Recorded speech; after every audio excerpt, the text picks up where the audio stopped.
set.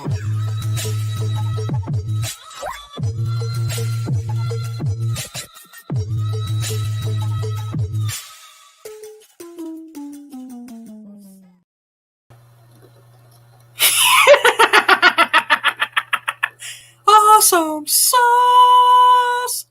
Hello, happy Wednesday, everyone. This is Blind Adam. You're listening and watching Awesome Sauce Radio. Please check out the replay on Demon Seed Radio on Sunday night at 7 p.m. Eastern for Pacific. Before we bring in the guests, I'd like to thank my sponsors. I'd like to thank 98 Wednesdays. Get your comic books in a guaranteed 98 each and every Wednesday. Please tell Rod Pillsbury Blind Adam sent you. I also want to thank Exotica. Exotica comes to the Windy City, Chicago, April 28th or May 2nd. And that's going to be an amazing show with great stars. And I will start reading the guest list as of next week because I just didn't have time to look at it yet. But I'll be there. I think Autumn will be there. Also want to thank the Big Apple Comic-Con. The Big Apple Comic-Con is happening at the New Yorker on March 26th. I will be there. Great guests. Dear friend of the Flash, Marcella Harris, who plays the Speed Force, will be there signing autographs. So tell Big Apple Comic-Con Blind I'm sent you. And if you want all the toys to spice up your life, go to Bad Dragon. BadDragon.com has all the sex toys. Also want to give a special shout out to the greatest bar in all of Las Vegas, the Nerd Bar. They are one of the coolest places on Fremont Street. Check them out, especially March 26th. We'll explain why in a little bit. But now I would like to bring on a very special guest. He is a legend within the industry. The head of Alt Erotic. Ivan, how you doing? I'm pretty good. How are you? I can't complain. Having very interesting East Coast weather this week. Oh yeah, is it nice and sunny? It was yesterday, and today it's back to snowing. Oh, okay. Yeah, it's that weird time of March. So can you please explain to my audience who you are and what you do, please? Oh yeah. So I've been directing adult films for 20 years. I've been doing horror films since 1997. So that's a long time now. I've won Best Web Director awards with AVN and XRCO. I've directed over 200 adult films and probably shot close to 5,000 scenes. And I'm there's a lot to a lot I've seen, some good, some bad, some dirty, and so on. During the Cold War in 1979, my parents and I came from the motherland, the Soviet Union, Russia. So I'm a Russian-born adult film director, and I'm still doing it and having a good time. That is amazing. Now you're currently the CEO of Alt Erotic. What makes Alt Erotic different from other studios? What with Alt? Are we allowed to swear? Can we swear? This is at all ages. Go as insane as you want. Podcast. Gotcha. Okay, so with Alt Erotic, we do something that nobody does in the industry or ever has done. We tattoo girls and guys and do scenes at the same time. I'll give you an example. We've shot a girl getting her asshole tattooed while riding a dick. Holy shit! Really? Yeah. For my last movie, Ink Motel 3, we tattooed 15 face tattoos on the girl while she's doing a scene. We think it's a record because the world record for most face tattoos is 15. We did 15 in one sitting while doing a scene. So we do like really unique, interesting body modification stuff. Our models are all tattoo models. Some girls have tattooed eyeballs, split tongues, all kinds of eyeballs. Yeah, well, Amber How does Luke that is work? so Amber Luke is one of our brand ambassadors, and she's actually only shot for Alt Erotic, adult wise. She's gorgeous blonde with blue eyeballs. So I guess what it is they inject dye into between the two layers of your eyeball, and if you go too deep, you'll be blinded for life. If you do it just right, you have beautiful color eyeballs. And she was blind for 2 weeks actually, and she went viral with her story a year or so after she shot with us. She was all over the news about her procedure because she stands out. I mean, her eyes just pop off the screen. So we do like really unique stuff. Plus, we shoot really cool stuff. We did a movie called Hoe Hunters that I've been sitting on for about 12 years and finally had an opportunity to do it, which is basically I was making fun of ghost adventures and ghost hunters. And so the Hoe Hunters series, it's basically, so what it is the Hoe Hunters have to find dead hookers who died in the middle of their job. So they're stuck in limbo on Earth.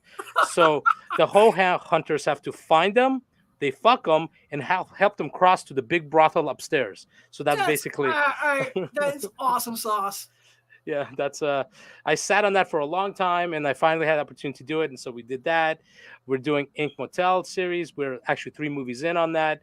We're just having a good time doing really weird stuff. And the beautiful thing about alt models, they're very expressive and they're very creative. So when you have some creative you want to do with them, they're completely down for it because they're already showing their artistic side on their body. So it just makes it easier to work with people like that. That is great. I also know one of your other brand ambassadors, Misha Matana, has an alien hugger on her pussy. Yes, she does. It's very interesting because she reached out to us November 17th, 2020.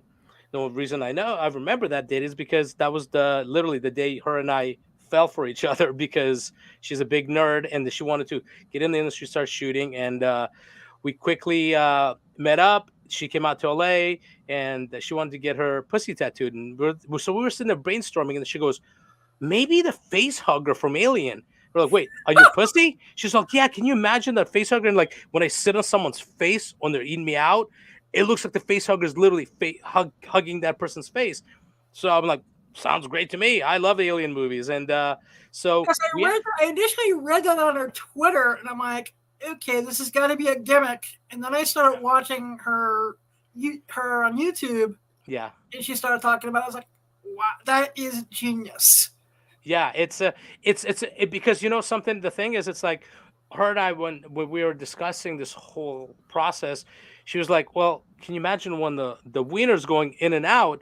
And it does. Like when she's doing scenes, especially with guys that are really thick, it looks like the aliens like eating it because it's moving because it's gyrating back and forth around the dick, and it looks crazy. Looks super cool. So she got that done, you know, and that was one of the more extreme ones we did because it took 5 hours to do. And then she did a blow bang afterwards. So she blew 4 dudes after 5 hour tattoo session on her pussy, and actually got nominated for best blow bang because it was so unique. That's awesome. Yeah. So I know the other thing you're really known for is your toy drives. Excuse me. You have a toy drive coming up on March 26th at the Nerd Bar in Las Vegas. Yes, I've been doing toy drives for about almost 12 years, I think. And it started off just doing it for my birthday because I'm like, I don't need gifts, but it would be nice to give back. And we would fill up the truck with toys, and I would take them the following day or a few days later to the children's hospital out here. And I would just give them anonymously, you know, because like we're not trying to get any credit for it. Plus, I don't know how they would react knowing that a bunch of porn people are donating toys. I've also done donation drives for victims of domestic violence, for local homeless shelters. So we try to do a lot of these. We do them for my birthday and for during the holiday season. It's just a good thing to do. It helps people get together, and it's for a good cause. So March 26th at the Nerd Bar, we're doing another. This is the first time I'm doing it outside of LA. It's going to be in Vegas because that's the Nerd Bar's in Vegas, and it's Cerebral Palsy Awareness Month. Misha Montana's son has cerebral palsy, so it kind of hits close to home, and it's for a good cause, and we're hoping a lot of people show up, and we're hoping because we kind of posted by like come dressed as your favorite wrestler because there are gonna be wrestlers there as well and porn stars and God knows who else, and so we're planning on having a good time and getting a bunch of toys, and the following Monday we're gonna drop them off at the local children's hospital. That is so amazing, and just really when I read it on XBiz, like this is really a really awesome thing.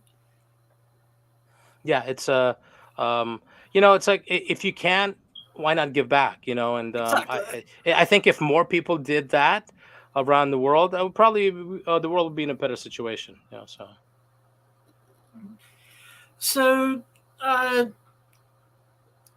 you know, you actually have a history with wrestling as well. yes, yes. I actually got an adult because of wrestling. I took my 15-year-old brother at the time to XPW, was a local wrestling promotion in LA, to their first ever King of the Deathmatch tournament. Now, for people who don't know what death matches are, remember Celebrity Deathmatch on MTV? They Yep. stole that idea from wrestling.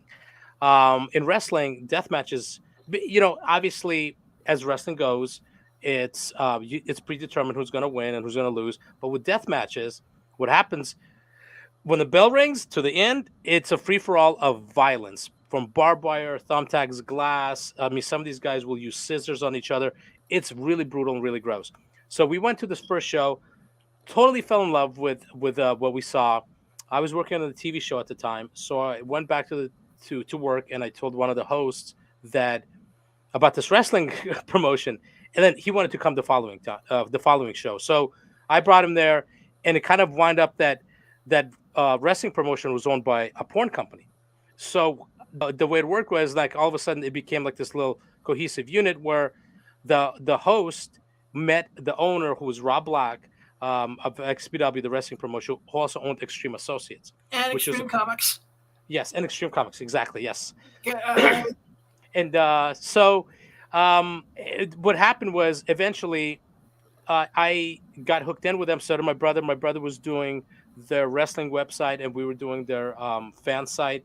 And then when my brother turned 18, he started doing some adult stuff for them behind the scenes. I started working for them, shooting behind the scenes, and eventually directing. So that's how the wrestling kind of brought me into the adult world. The interesting thing is, XPW is back almost 20 years later. Rob Black is bringing it back. So I have not had a chance to see the new XPW yet. Have you seen any of it so far? yeah, their first show was in November, and they have a show coming up.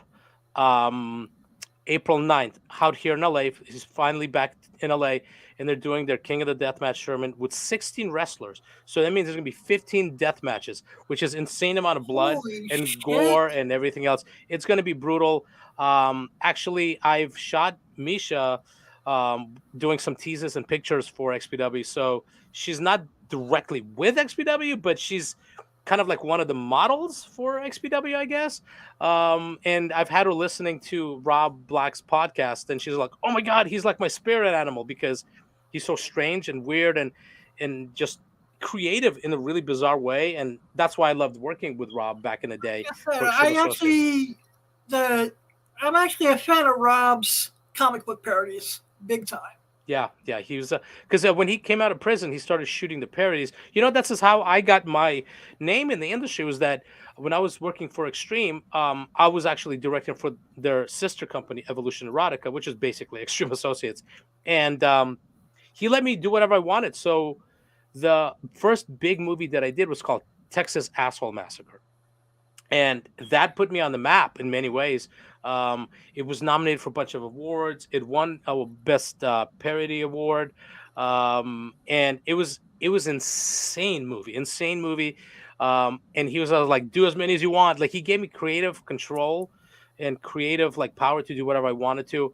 I still tell people that was like one of the best jobs I ever had creatively because it was just like there were no handcuffs. Just go, shoot, and make something really weird and fun happen.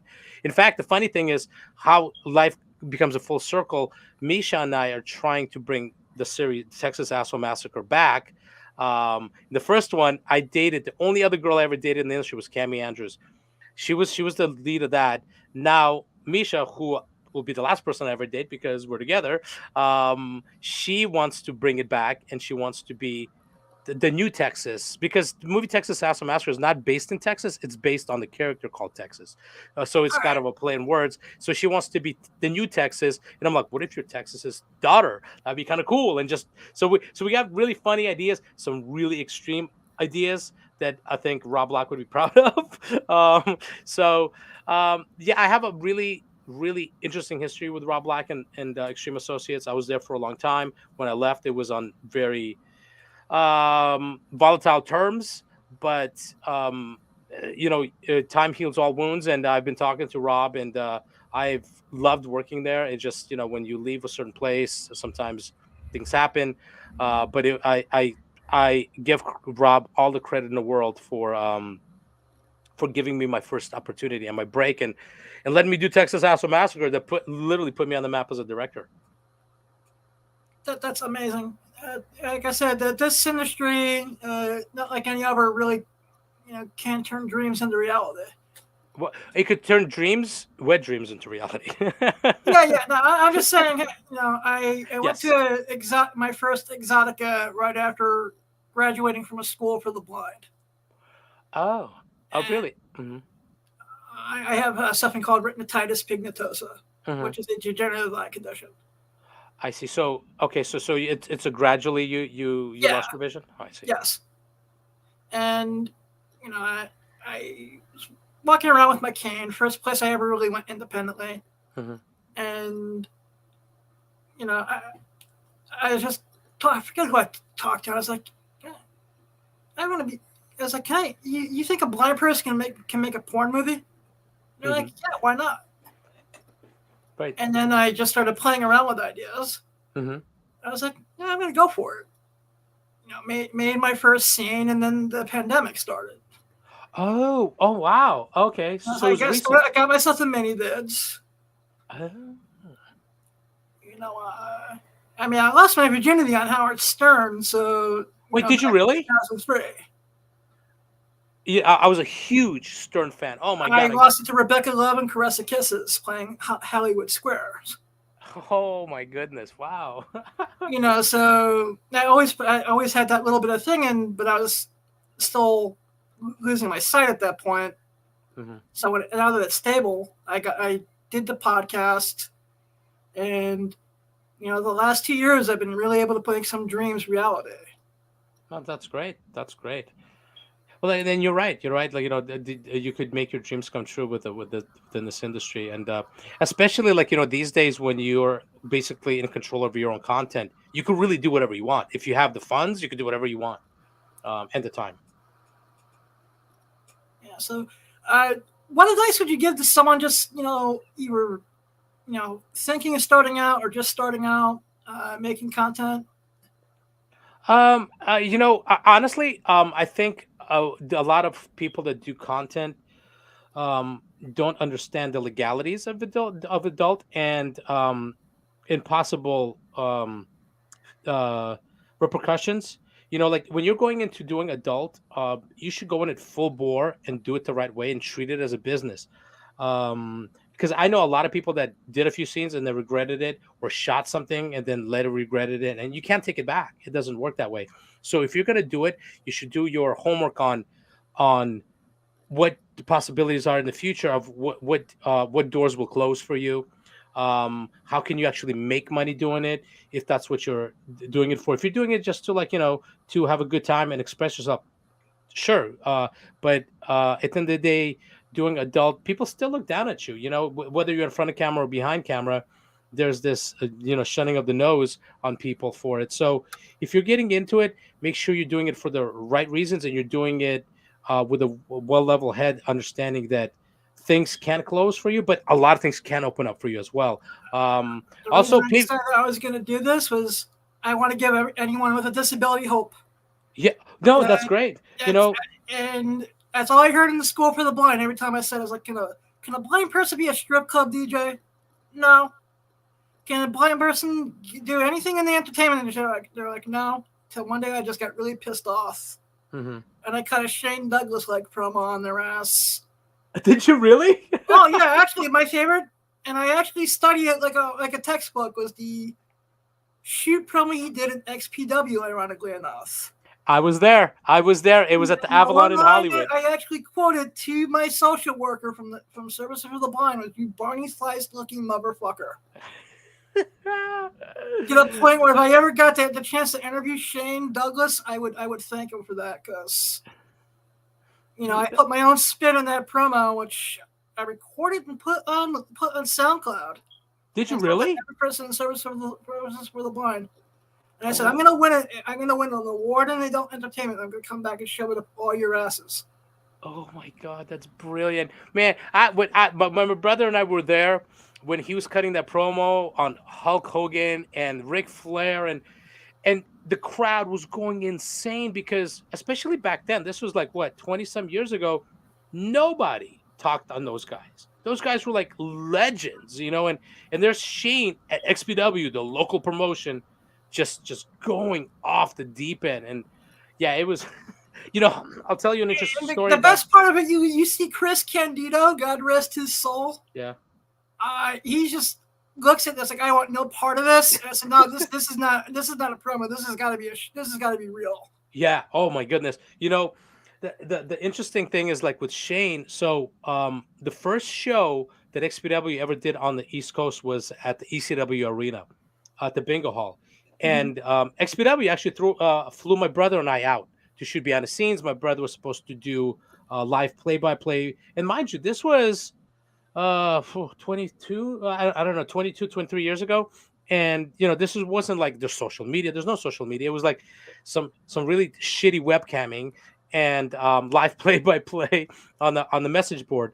So we were flown out there, and the night before, or when we landed, I think they brought us to the ECW arena, and I have footage somewhere of us walking in, and shit you not, Shane Douglas is there to shake our hand and welcome us into the ECW arena.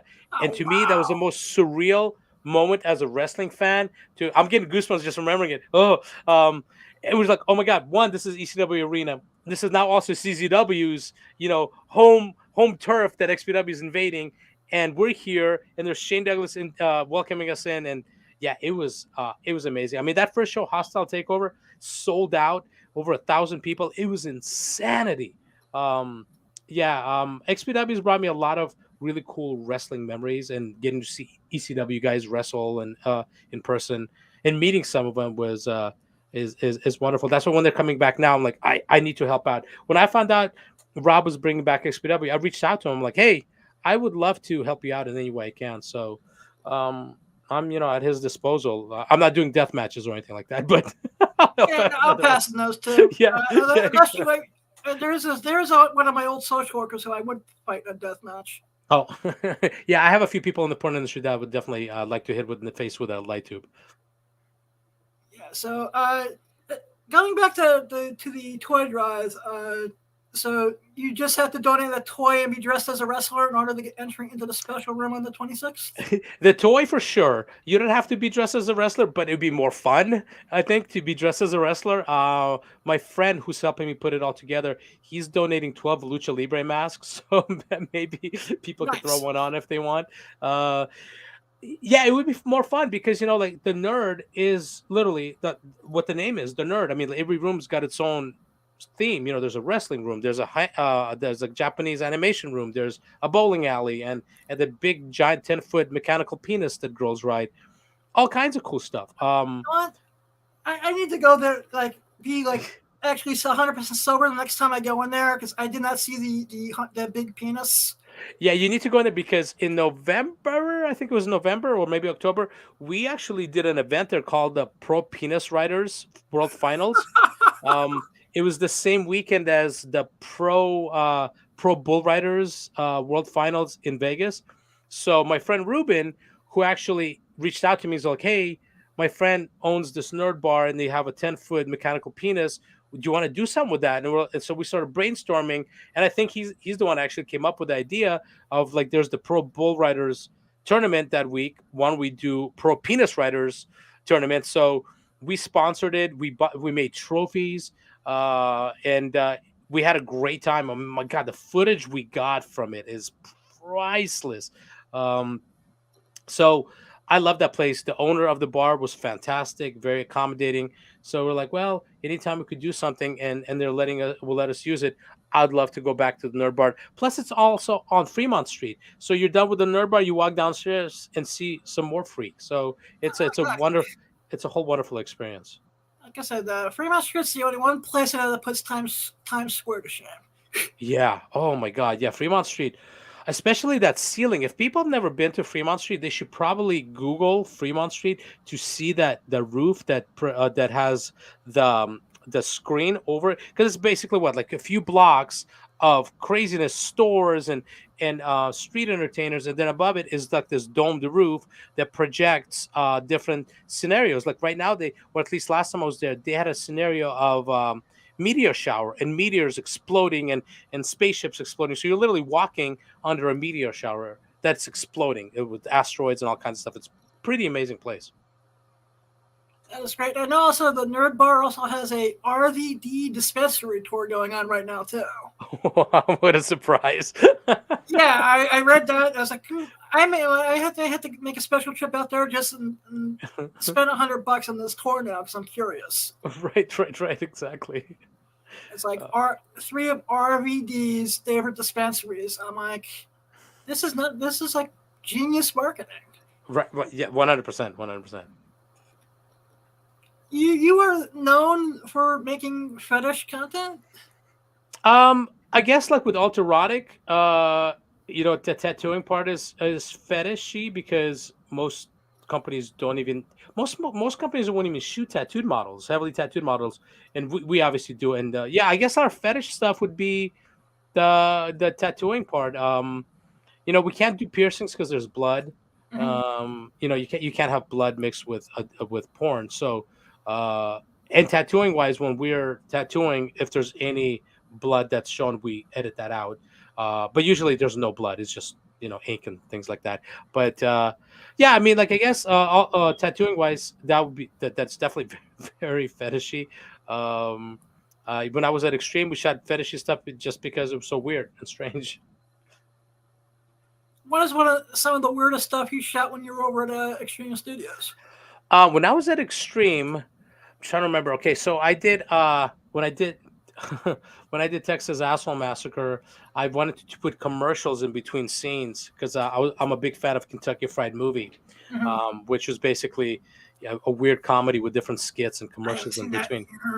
Oh, I know, it's such a weird movie. That one and Amazon Women on the Moon. Those are my two inspirations to doing weird shit. And I did a thing called it was sea monkeys. Those little things you get in the package. So I did a thing called. Still buy those on eBay. Yeah, I did. Yeah, yes, I actually bought some a few months ago as a gift for somebody at the store out here. There's a store called Oz that sells a whole bunch of sea monkeys, little like little containers and things like that. I did a commercial called Semen Monkeys. So I had an artist do sea monkeys, but the antennas were penises. And awesome. And the girl is like opening up and she's drinking the semen out of it, instead of like pouring it into the fishbowl. So that was pretty weird. I was on sets for some super strange stuff. Some of it years later you're going, I don't know if that was legal. I don't know. Just because it was so strange. I mean, like I've seen girls swapping puke out over there.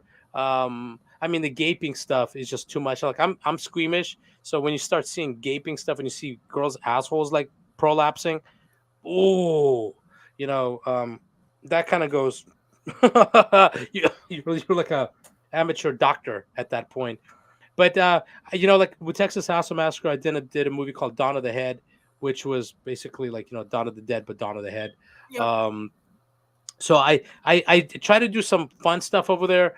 The other directors did really weird things that I was on set for. Yeah, it's like, it was on stop. Hello. Hi. Hello. Sorry I'm late. Yes, this is my co-star, my co-host, Autumn South. Autumn, this is Ivan. Hello. Hi, Ben. How are you? I'm good. How you doing? Good. Good. I actually, I shot weirder stuff when because I co-own a company called Puba where we do porn star websites, and with that one, we do sites and help build brands for girls like Christy Mack, Asa Akira, Nicole Aniston, Allison Tyler. Did you do Uh, Leia Falcon's website? yes, yes, she recently left because we kind of stopped production, but I was going to bring up Leia because with Leia we shot some of the craziest stuff. I won best web director at AVN, and she straight up hits me up and she goes, "I want to stick your AVN trophy up my ass." And at first I was like, That sounds like her. yeah. At first I'm like, I don't know. And then like literally a week later I call her up. I go, you know something? It's a porn trophy. It belongs up someone's asshole. So I wrote this movie called Viking Girls Got Horny, and the scenario was her and another Viking girl are dragging this treasure chest through the desert. And then she's like, I'm so horny, I need something up my ass. And she starts like opening up the treasure chest and throwing all these different gold things. And then she finds the trophy and she's like, ooh. And so the other girl, Ophelia Rain, shoves it up Leia's ass. And we do the scene in the middle of the desert with this trophy up her ass. And then the crazy thing is, so we get nominated for most outrageous scene. So Leia goes, if we win, I'm going to DP myself with 2 AVNs. We win an AVN. So now we have 2 trophies. And I'm like, well, you don't have to do it if you don't want to, because the first one had some issues. She's like, no, we're going to go for it.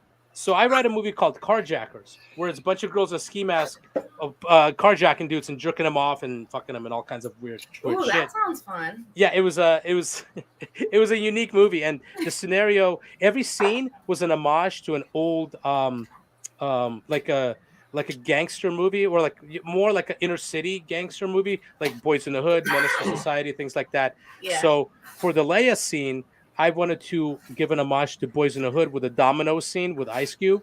So, wow. So these girls are playing dominoes. These gangsters in Compton, not Compton, Compton. So they're like playing dominoes, and Leia shows up with this trophy. She goes, "I have this trophy, and I want to be initiated into the gang." And they're like, "Well, in our gang, you don't get beaten. We do it the different way." So they take 2 avian trophies and they shove one in each hole, and so the scene was that. And the funny thing is, we were shooting it at my friend's house, who's not in porn, and a couple of his buddies were there. And I shit you not, as soon as the 2 trophies went in, they walked out of the room. They were like, "I can't handle it," because those trophies are huge. Those are pretty big trophies. Yeah, they're big, and they weigh like, I don't know, like 7-8 pounds. They're heavy, so you actually literally have to hold them. Otherwise, if you move them or let go of them, the weight could really hurt the girl, hurt Leia. And at one point, you kind of almost hear them clank inside. There's a skin separating because one is in each hole. So we're like, okay, we have to stop this. So Leia, being the team player she is, she's all like, well, can I take all these dominoes and shove them up my pussy? Like, wait, you're gonna put every single domino in your pussy? She's like, yep. This sounds like this. She stuck every domino in her pussy and then shot them out one by one into the camera. I mean, yeah. Easter's coming up. I used to last year I did Easter eggs. I like shoved like a bunch of Easter eggs up there, and then I was like hopping around like a bunny and like laying the eggs and shit like that. That's brilliant. That's brilliant. Oh, one more Leia story. This one, just like you were talking about shoving eggs up your ass. Was it up your ass? You said, or was it? I was just in my pussy. In your pussy, yeah. Ass would be kind of difficult. I think it's too tight.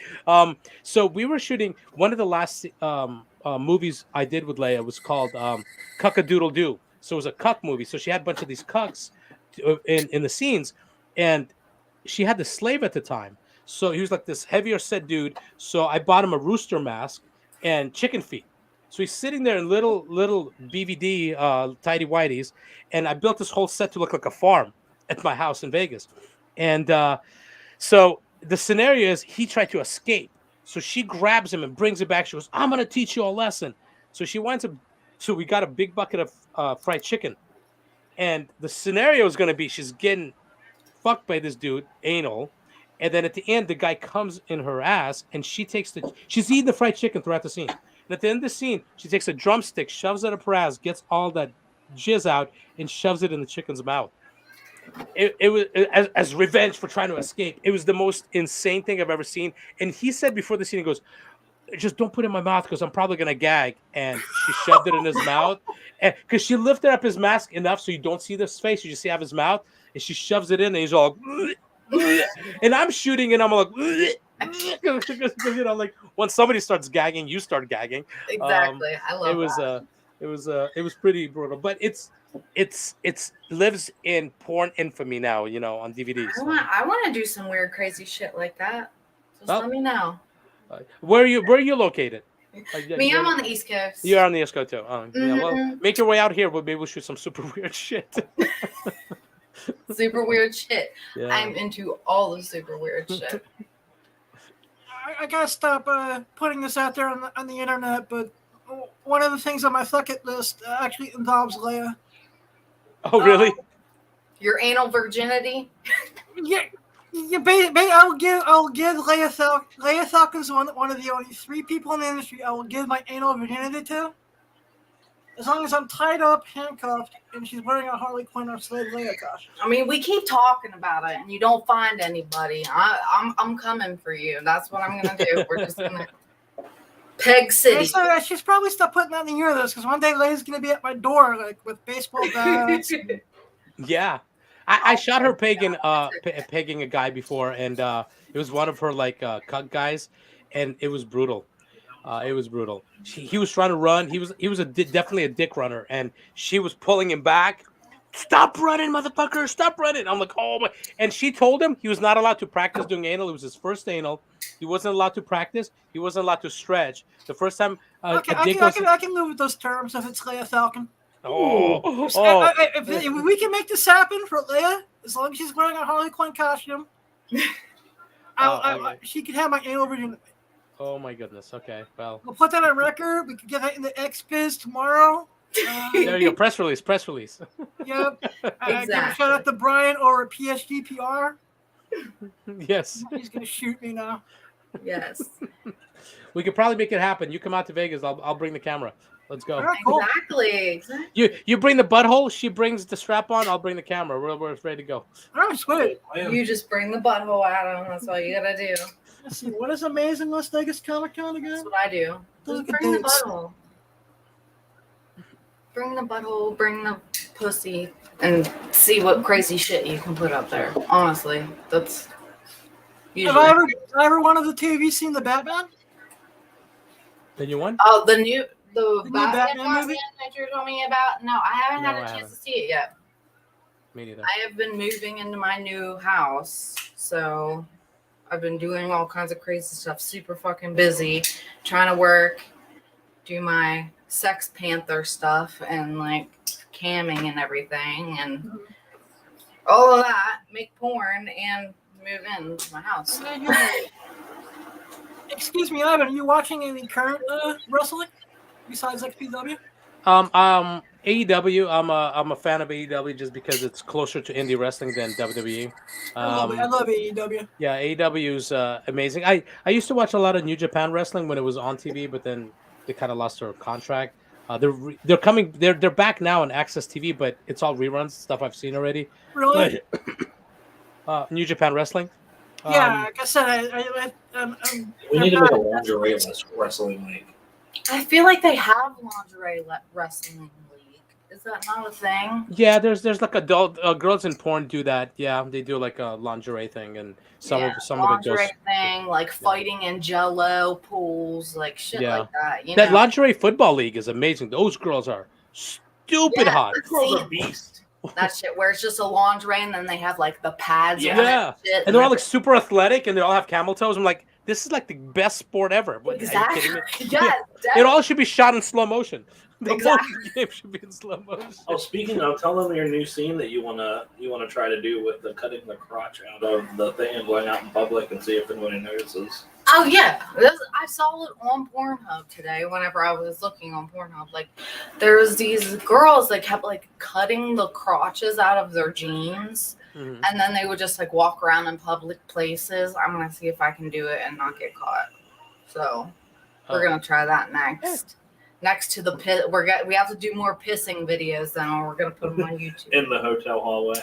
Yeah, in the hotel hallway. We're gonna do more pissing in the hotel hallway, Adam. Okay. When I used to travel with London Keys, because I used to travel, some of the girls we did websites for, I used to travel with them for feature dance gigs so we could shoot like really cool content. She would get drunk and she literally didn't care. about going to the bathroom. Like wherever she was at, she would piss. I love that. It was one time. It was the funniest thing happened one time. We were in Philly. I'm not going to say the club's name, but the girls would change in the owner's office because the club was kind of small backstage, and so she decides. She's like, I gotta go piss. I'm like, okay, well, I'll walk with you to the bathroom. She goes, no, I'll just do it right here. She grabs a trash bin while the owner is still sitting behind his table, and she pisses in it. And he's like, did you just piss in my trash bin? She's like, yeah, but don't worry about it. So she tries to calm him down. She sits on his lap. And then she gets up, and there's like some piss left over on his pants. And he's all like, oh my God, did you just piss on me? And she goes, oh, I'm sorry. She goes, do you want me to give you a blowjob? And he's like kind of like gets excited. She goes, I'll charge you, but I'll give you a blowjob. I'm like, did you just piss on him and like offer to like blow him for money? What the fuck's going on over here? It was exactly. Yeah, I can. Like I've literally learned to piss anywhere, but I bought this the other day. Oh, that's so smart. You know something? This is what Misha Montana needs because she pisses in fucking coffee cups. Everywhere we go, she'll either finish the coffee or pour it out the window. While we're driving, she'll squat in this cup. Exactly. That's the same thing I do. Yeah, there like you go. Gary told my husband, he told me that I was a pro because I didn't even pull my pants down. I just stuck the cup in there, held it up there, pissed in it, just was like, and dumped it out. He was like, you could do that anywhere. You have to learn. Make sure you dump it out because one time Misha forgot and drank a little bit out of it. I was gonna say, you should always sniff the cup first, I guess. It's not bad. Piss really is not that bad in your mouth. If you drink a lot of water, it's totally like it's just like water almost. Yeah. Well, because I have this one client that has this like obsession with like I'll lay upside down and then I'll piss into my mouth while laying upside down, which is really fun time. But I didn't think I was going to be into it, but now I kind of am, and I kind of love it. So it's become a regular thing now. At Extreme Associates, we had a website called The Piss Zone. And when we shot, every girl we shot, we were like, hey, for $50, can we piss on you after the scene? And a lot of girls would be like, no. Some were like, sure. Some girls would literally.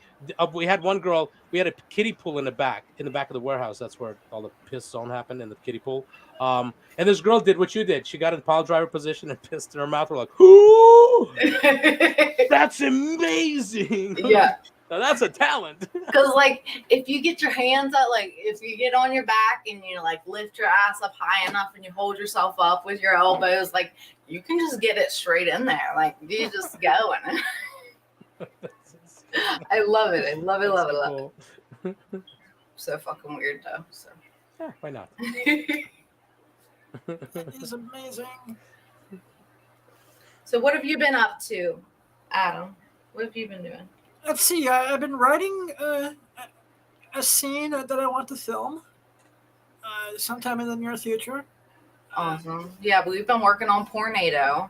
We're actually officially starting to write more of the script for Pornado now. Just to fill Ivan in, and some of this may be using the Marvel Comics method. This may be some. You never know whose first episode of Awesome Sauce Radio this is.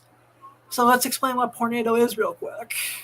Pornado is just like, it's not porn.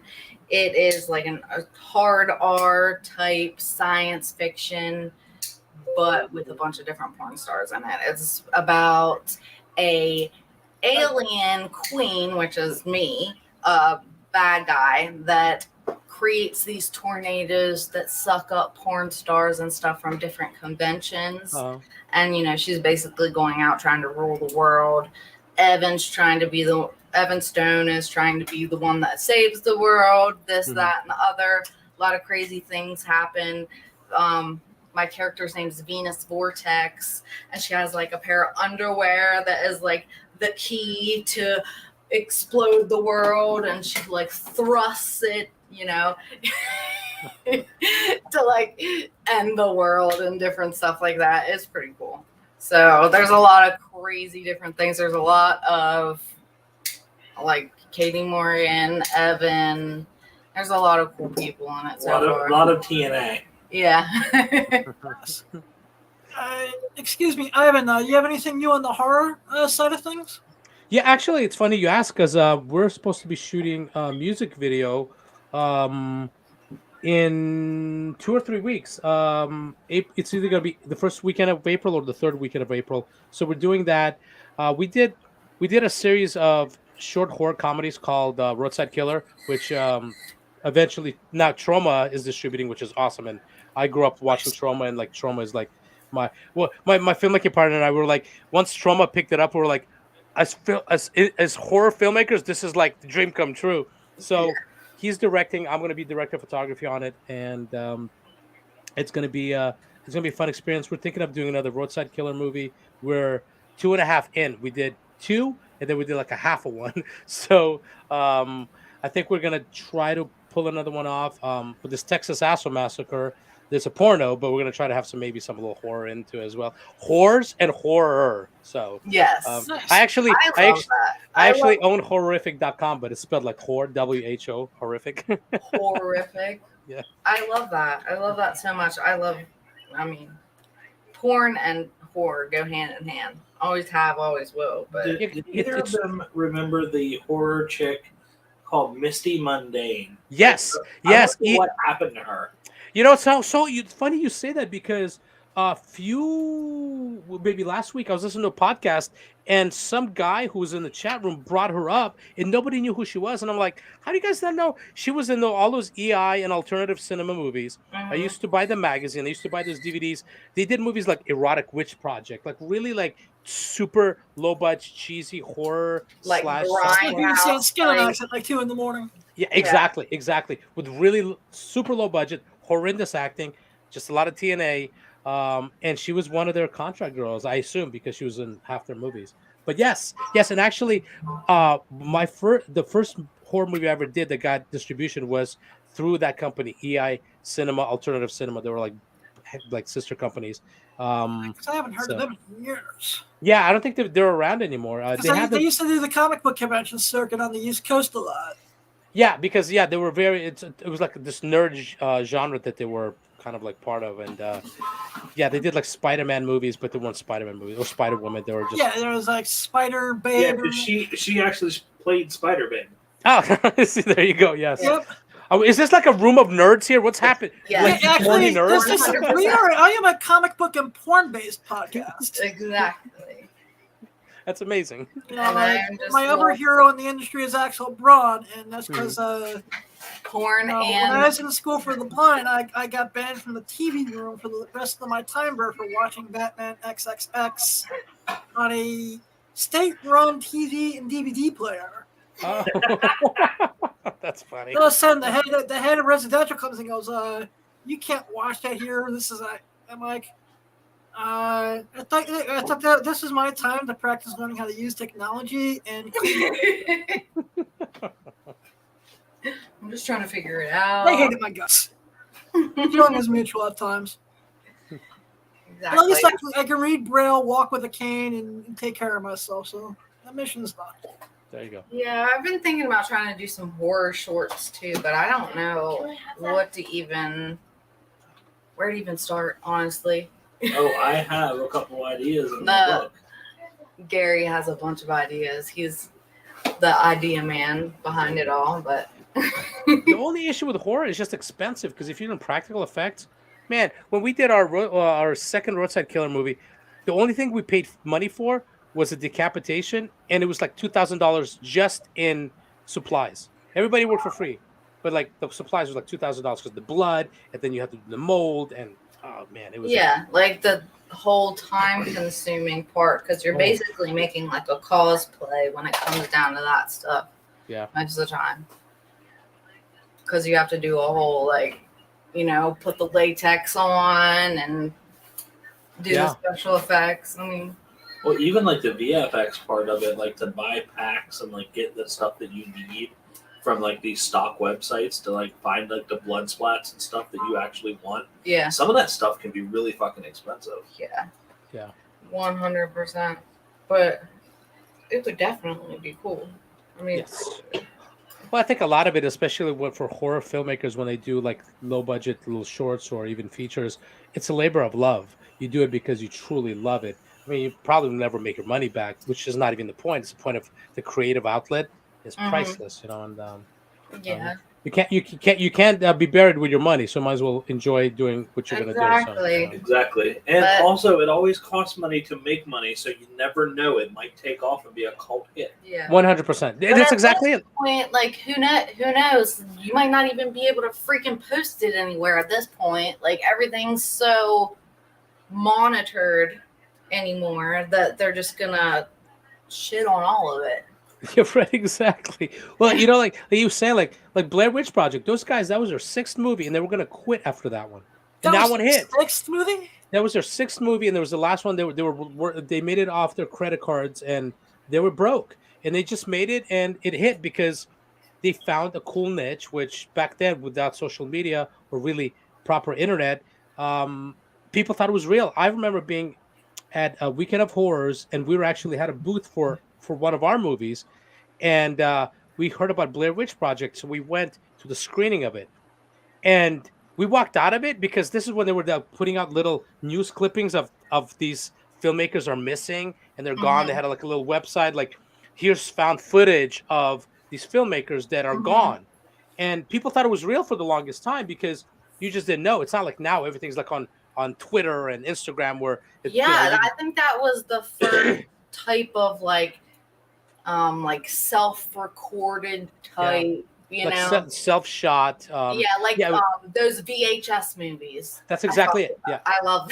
love The first one is amazing. The first one where with she a girl. like rips his nuts and balls off Yeah, with her yeah. teeth. I love that. Love it. Love it. Love That it. movie is insane. I still don't understand why it needed a sequel though. No, Oh, the sequel was weird. It was really strange. The the first one, one was the sequel, the one where there's like all the Japanese, like they put the guns to their head and they shoot themselves, like weird, but almost like messes with your mind a little bit. It's creepy type. But yeah, I remember, Blair Witch was definitely cool. I remember actually went up to Burkittsville because I'm not very far from where it actually is. There was a creepy old lady selling, like, she had this huge white house, but it was like super run down and creepy. She had like hair down to her ass. She was like, had this little table out, was selling like the little like stick figures, and she had like little pouches filled with like garlic and like herbs and shit. She was really creepy. Wow. And like you walk through the woods, they're just the little stick figures just hanging from the trees and stuff. Like, it was so cool. I was like, is this they made it really, really good. I love that. And I think another good one of that time was Jeepers Creepers was another good one. That Jeepers Creepers. Yeah. That was a because I think that came out around the same time. I remember watching them like around. Yeah, it was like maybe a year or two later.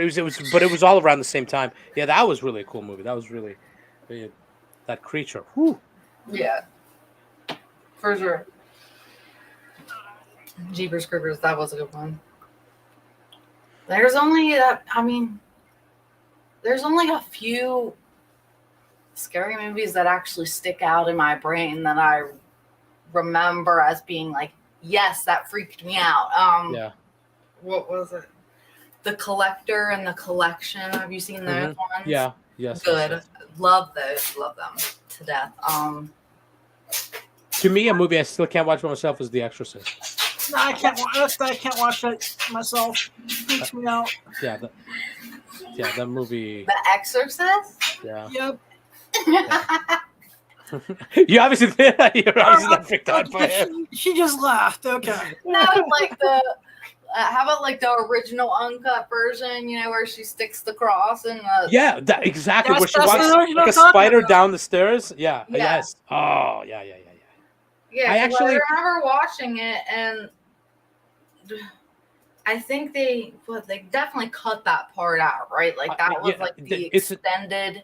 Yeah, it was a director's cut extended version. They released Where years she's later, like fucking herself with And the other pissing end of on the the- cross.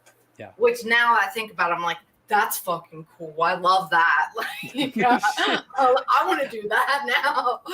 When I was at Extreme, I started doing a movie called The Sixth Sense. It was basically like The Sixth Sense, but The Sixth Sense. And it Okay. was like The Sixth Sense. I fuck dead people, and the whole point was like ghosts come to her, and she has to fuck them, so they cross over.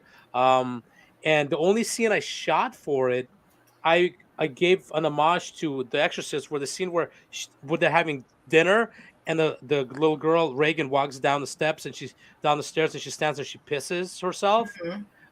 I redid that scene in a hotel room with the character Paris Gable's character, who sees ghosts. She's in her hotel room, and she sees this dead hooker in her bathroom, and she stands there and she pisses herself. And I did the shot like between her legs, where she's standing there, and there's like piss hitting I the love carpet, that. and then she runs out of frame, and I do the shot where I follow the wet footprints on the carpet, and she's in the corner like quivering and I like love that. covered in pee. So how do they fuck? Did they actually fuck dead people? Like, was it ghosts? So I did one scene, and then I eventually did a movie called Hoe Hunters, where I kind of like took the idea from it, where they fuck the ghosts. Yeah, like for instance, like I was telling so earlier, in Hoe Hunters, the Hoe Hunters have to find dead hookers who died in the middle of their job. They have to fuck them so they could cross over to the big brothel upstairs. So in this scene with Heather, and Tyler Wynn was the dead hooker, the way the scene starts, Heather actually runs her over with a car. So I did like this makeshift, like cheesy animation of Tyler Wynn, who's playing a street hooker, getting hit by a car and like flipping over the car. And so she's in her hotel room, and then she hears a noise in the bathroom, and that's when she sees Tyler in the bathroom, and she pisses herself. And the scene's in the bathroom, and it was probably one of the most roughest girl scenes I've ever shot, where Tyler was dunking Heather's head into the toilet. She had a glass dildo, and she was fucking her face with it, and you could hear it clanking off the teeth. And I'm like, she's gonna knock her teeth out. The best part was my filmmaking partner, we do regular horror movies. He wanted to come to a porn set, so I brought him to that porn set. Afterwards, he goes to me, "Don't ever bring me to a porn set again."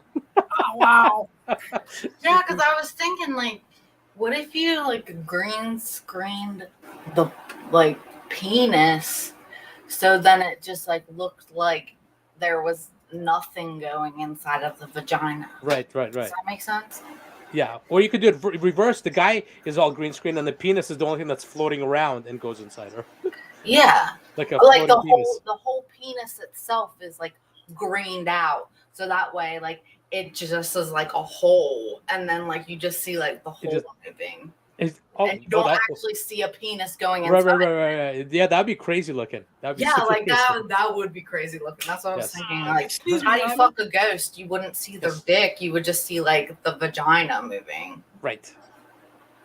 That would be hard to do. That would be really hard to do, but the idea sounds cool. Excuse me, Ivan. I just want to say I really enjoyed your appearance on No Roads podcast. Oh yeah. Was it All Roads Lead to? Yeah. Well, yeah. You know what's so interesting? The timing wise for that podcast is that it interviews immigrants that come to the United States, and it was literally a couple of weeks before all this with Russia and Ukraine, and I talk a lot about my experience in Russia and living in Ukraine as a Russian Jewish person. And so I tell a lot of stories on there. And then literally 2 weeks later, all this happens. This is why Misha and I, a few days ago, decided to do our own podcast talking about our experiences in Russia and Ukraine and our thoughts on the whole thing. It was wonderful because not a lot of people want to hear these stories or know the stories. So it was really cool to share that because my parents spend most of their life or a lot of their life in Russia. So I have so many stories. That podcast was really fun to do. Yeah, it actually brought tears to my eyes just listening to you tell the story about your, them knocking on the door and, your sister running and the whole 9 yards there. Amazon stop. Yeah, I was watching Amazon stop. Different stuff on TikTok about they just banned all the social media. They anybody that talks like says the word war is like Yeah. I think prison for 15 years or something crazy like that. Yeah, you're not allowed to protest against the government in Russia. And it's always kind of been that way. And now, especially with everything's happening now, they just want to feed the propaganda of whatever the narrative is for the politicians. The sad part is that Russian people are getting crucified for something that they're not involved with because it's Putin and his cronies, and that's what like kind of what we did the podcast to talk about what's happening horribly in Ukraine, and then what's happening with Russian people who are trying to escape, who are protesting, because nobody wants that war. Yeah. Let alone butchering your neighbors, because Russia and Ukraine, it's basically the same people. Their friends, their families, um, loved ones, and to have that happen just on the spur of the moment is horrendous. And like, and Yeah, and they don't have like it's not like there's a super big major reason that everybody knows about that, you know, we're fighting for this. Well, you know, there's a purpose. There's no purpose. Like there's no It's Putin just is like, hey, I want this land back. That's and my mom, she watches a lot of Russian television because she's Russian, and she was telling me that she saw interviews with Russian soldiers that thought it was a training exercise. They didn't expect going in there for it to be that insane. I think what happened was Russia probably thought, or Putin thought, that he was going to walk in there and Ukraine was just going to say, sure, take over. And there's no way, because Ukrainians are Russians, basically. It's same mentality, strong-willed people who love their country. So why would they hand it over? Like, he should have known better, and then I think it backfired on him, and now he's facing tons of war crimes, and he should. I think his main thing was he was just scared of the whole NATO situation. Like, he didn't want NATO to get any closer to Russia than it already was. 100. I 100%. It's a complete power trip and power struggle, and the scary part is what's next, because I don't think that man's going to give up.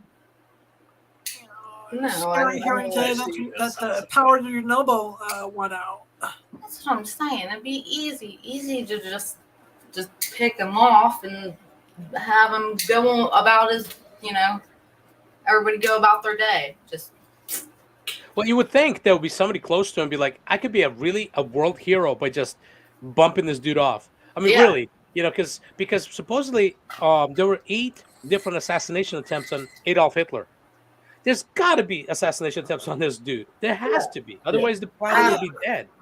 And didn't they just attack a nuclear power plant? They took over 2, I think. And I was watching the news on, but the Chernobyl one, the power went out on it. Yep, that's what I was watching too this morning. Yeah, that's scary. Yeah, because they're just gonna end up killing the whole planet and not just. Whatever. I don't think it'll get to that. Like, the forces will go against him first and make sure that he's hidden it before that happens. I can't imagine, that there's not enough Russians there that could do something about it. Maybe they're scared, or maybe he just is so secluded, because as you see those videos, he doesn't even sit close to people. He sits at that giant table on the other side of the room. Table. Yeah, you can't even get to him. He's like scared he's gonna get shanked in the side or something like that. Exactly. Close to somebody. Yeah. He's like, I don't know who to trust at this point. Or he's afraid of getting COVID. I don't know. Yeah, that's what I heard originally, but now who knows? But there's hits put out on it. Yeah. Who knows? Yeah, but nobody wants a world war. Nobody's gonna do that. No. Nobody's gonna, and the United States doesn't want to be a part of it, and I don't think Russia wants the United States to be part of it either, because they said they were just going to blow us up if that happened. Like, you know what I mean? It's not like he was talking to any other country whenever he said that, don't fuck with us. That's exactly very true. Excuse me, Ivan. Once again, the toy drive is on the 26th at the Nerd Bar. Yes, it's. So once again, please let the audience know exactly how they can participate. So, if you're in Las Vegas or planning to travel to Las Vegas, March 26th, We're doing a toy donation drive. It's Cerebral Palsy Awareness Month, and it's my birthday. Every year for my birthday, I do a toy drive, and this one hits closer to home because Misha Montana, who's my fiance, her son has cerebral palsy, and we think it's a wonderful cause. And I think a lot of people don't know anybody in their life that has cerebral palsy, and they're kind of like worried about being around people like, because sometimes you kind of like worry about things you don't know, or people that are different from you. And People, they call it the X-Men. People fear what they don't understand. But if you get to talk to someone with CP, they're some of the most wonderful, most intelligent people. They're just normal. and caring and loving, and that's how her son is. And so we're doing this toy drive at the Nerd Bar. And I get a lot of people all the time reaching out to me going, hey, I can't be there, how can I donate? And I tell every single person, you don't need to give me stuff or send me gift cards. Go to your local children's hospital and do it yourself, or send something like it to the children's hospital. You don't have to send me anything because I'm not your delivery boy. Go yourself and take the few minutes to go buy a toy, and then take it to a children's hospital, or any hospital, or a homeless shelter, or shelter for victims of domestic violence, whatever your charity is. So to us, we're going to do it at the Nerd Bar. We're asking people to bring a toy if they want to get in, and there's going to be wrestlers there. There's going to be porn stars there. Come dressed as your favorite wrestler. I'm going to come dressed as a wrestler. So it'll be a fun time. And also the night before, there's a local wrestling show that Misha and I are going to be attending. So if people are in there for the weekend, go to a wrestling show and have a good time, and then go and donate some toys the following night. What's the correlation with porn and wrestling? I need to know. Well, like, well, there is in a sense where like Rob Black, who owned Extreme Associates years ago, he owned and still owns XPW, which is Extreme Pro Wrestling, and he had his contract girls be valets for the wrestlers. It was Christy Mist, Lizzie Borden, Jessica Darlin, Veronica Kane, Jasmine St. Clair. So there was that crossover. Excuse me, Ivan. Was Jasmine there after her stint in ECW? She was there before. I think what was going on is because this is what was going on. The reason Rob even started XPW was he was involved with ECW, and he was fun. She was in ECW before XPW. Because he was having his contract girls, go to ECW and make appearances. And then when ECW got a contract TV deal with TNN, the national network, they had to sever ties with Rob, and because Rob was porn related. So Rob got pissed and started Extreme Pro Wrestling, and went head to head with ECW. So yeah, she was with ECW before, and then XPW started. She might have went there afterwards, but I don't think so, because at that point ECW had to like distance himself from doing porn stuff. Yeah, because I just have a lot of friends on like Twitter and stuff that do both, and I was just like, is there some type of like, Well, you know what it is that porn and wrestling are the only two entertainment genres where people live their character. They live their stage name, they live their character, they live their style. I mean, like like Hulk Hogan, that's not his real name, but he goes by Hulk Hogan. He dresses like Hulk Hogan 24/7. Most porn stars, unless they're really low key in their in their home life, they're out on the street as that porn star because they get recognized, so they have to kind of have the upkeep of what they are, their brand. So with wrestling and porn, those are the only genres that you have a brand and you live that brand. Like if it's kind of like the acting, like. Yeah. Situation. And back in the day, like I remember like Sable and China and a couple other like of the divas got into porn, and then also like doing these like specials at like strip clubs where they would go and like dance and make a shit ton of money just because they were a WWE diva. It was actually Major Guns. Yeah. Yep. Yeah, Major Guns. She actually doesn't. And I hope she's doing well because I haven't seen her on the convention scene in a while. I know that Tammy Sitch, aka Sunny, has an OnlyFans. Yeah, she just recently got arrested again. Again? So, yeah. Yeah. That one, oh my goodness. Yeah, I She know. was she was the original diva. I mean, she was the original like big viral girl because Yeah, you gotta think they're nice and fit and already look good to begin with, so why not? So I have a question. Him being in Vegas, how does he feel about like the Tana Mojos and like the and social influencers starting to jump on the so-called OnlyFans porn bandwagon just to get the clout? Do you think it's a money grab for those type of people, or are they like legitimately interested in making content? I think that anybody that's a quote unquote social media influencer is somebody that either has no other skills, so they're jumping at anything that's gonna be a cloud chasing moment. Because reality is, if you're a quote unquote social like an influencer on social media, your only source of income is as long as that social media platform allows you to do it. Because if you have no other skills, and tomorrow Instagram says no more showing, half naked chicks on there, half those influencers' careers are done. So Yeah. so I think they're jumping on the bandwagon of OnlyFans because it's popular right now, because the pandemic made OnlyFans popular. Reality is most people on OnlyFans are not rolling in dough. It's a handful of big name people, you Hell no. know. So and this is the misinformation of everybody thinks they're going to get rich on OnlyFans. So you get girls, baristas from Starbucks starting OnlyFans and literally ruining the possibility of future opportunities by all of a sudden they think that some girls think they're porn stars because they're on OnlyFans. Some girls think it's not porn because they're on OnlyFans, and so you get this misinformation of like what it really is. At the end of the day, you are doing porn if you are fucking on camera, whether it's on OnlyFans Yeah. or anywhere else. So I think with social media people, influencers, it's literally a money grab. Because if they were serious, they would do actual porn. Yeah, Um, like they would have a Pornhub. But see, like It's the Tana, thing. she like says that she's going to provide like pornographic material, and then it's like a nip slip, and that's all you get. Right, I right. feel she's ripping people off by. If that. I Yeah, mean, it's more of she's gonna make money no matter what because people are gonna want to see it Yeah, no right. matter what because she's popular.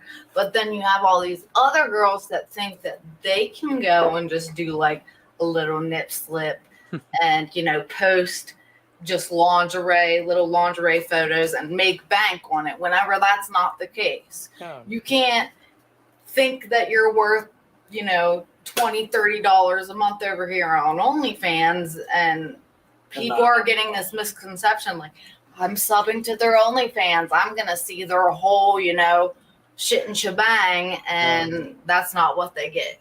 Well, the reality, now people feel like they're getting ripped off, so nobody wants to go on OnlyFans at all because they don't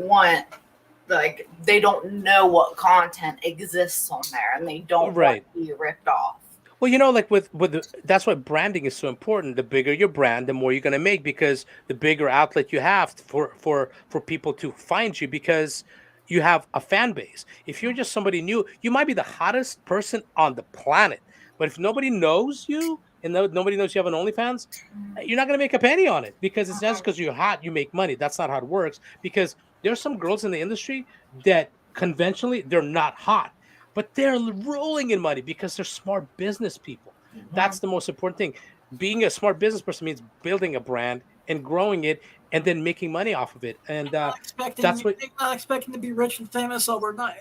No, that's not reality. Like because with my company Puba, we started doing sites for girls that were just starting their careers and blew up. And like one of my best friends is Christy Mack, and she had this plan of like, I'm gonna get in and I'm gonna get out, but I'm gonna do it the proper way. She built up an amazing brand, and within 2 years she was gone and loaded and still making money and still doing great.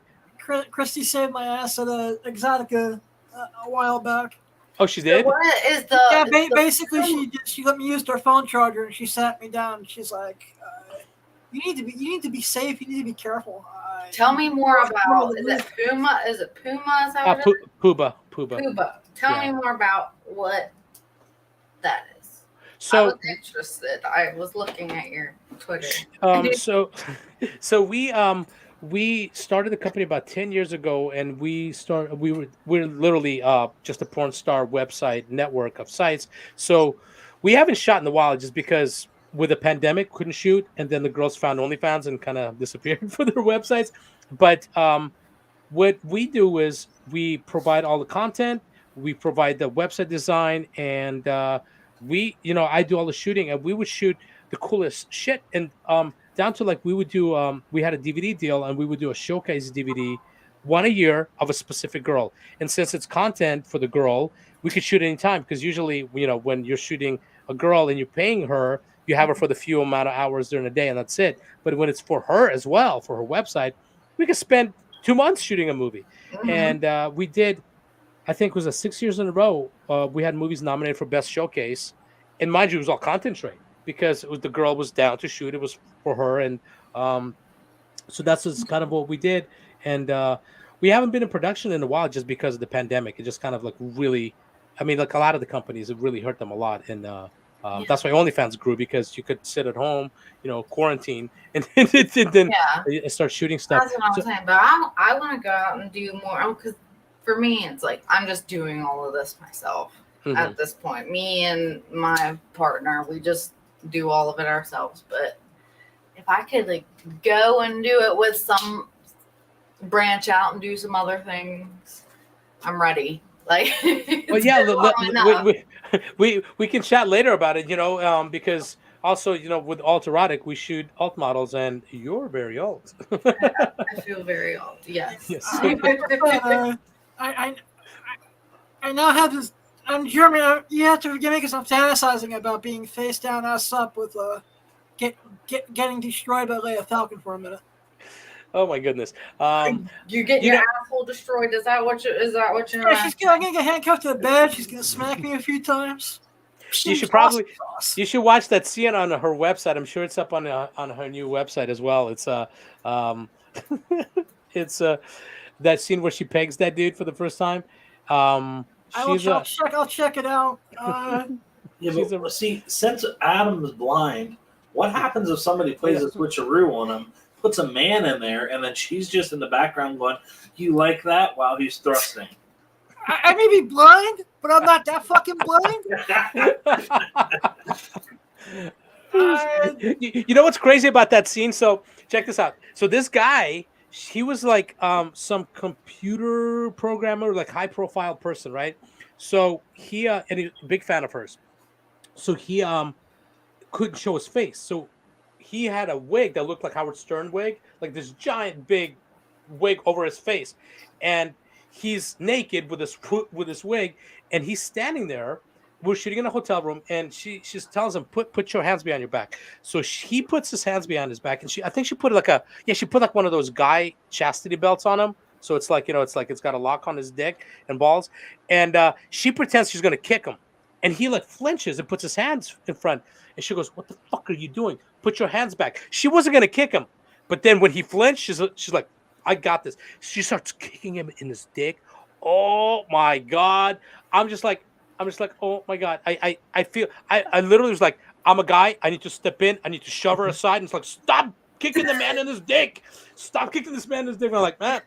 But as a director and somebody who's like perverted, I'm like, this is amazing. I need to keep watching this and recording. You're like, I can mentally feel that. Yes, take 100%. Oh my god, brutal.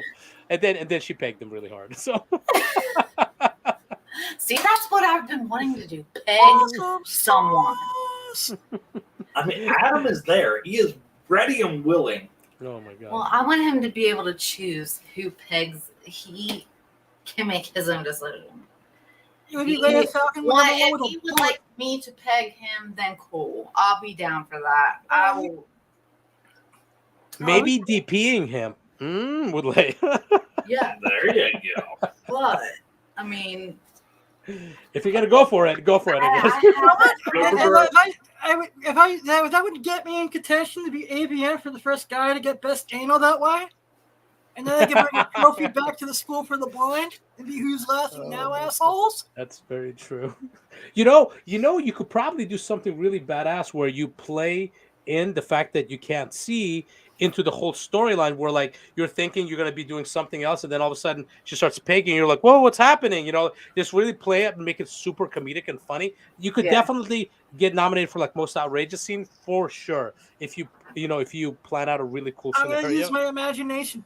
Yeah, just Yeah. like act like So you're do they uber have- blind Do they and have like a comedy category as well, like most comedic porn? Yeah, I every year I'm nominated for best comedy because I do some weird shit all the time. That's awesome. I love weird shit. Love weird shit. See, that's what I'm talking about. The weirder the better. I just did a movie called Ink Motel 3 where we did a lot of Russian shit, and not with all this Russian shit. It's kind of like, damn it, because like I don't do scenes, but I do I'll do the storyline stuff. So I play a Russian porn director who hides cameras in different hotel rooms that I own a motel, and for part 3. Misha, she plays another Russian that comes in from Russia to take over my business, and we do some super weird shit. And the crazy thing is, the movie had 5 AVN nominations, all shot as content trade. Not see once, and that's a lot for a movie that had no budget to get 5 AVN nominations for one movie, going up against all these movies that spent 40, 50 grand on a movie. It was priceless. It's super ridiculous. There's a lot of scenes of me yelling in Russian, and she's yelling at me in Russian, and then tying me up. She actually tattooed me during a scene. She tattooed "bitch" on my finger while doing a scene. She got her knuckles tattooed while she was writing a dude, while another guy was tattooing her knuckles. Was tattooing "bitch" on her knuckles, suka. Yeah, we were like doing some I love that. super Like, you crazy kidding me? shit. That's awesome it was, sauce. Yeah.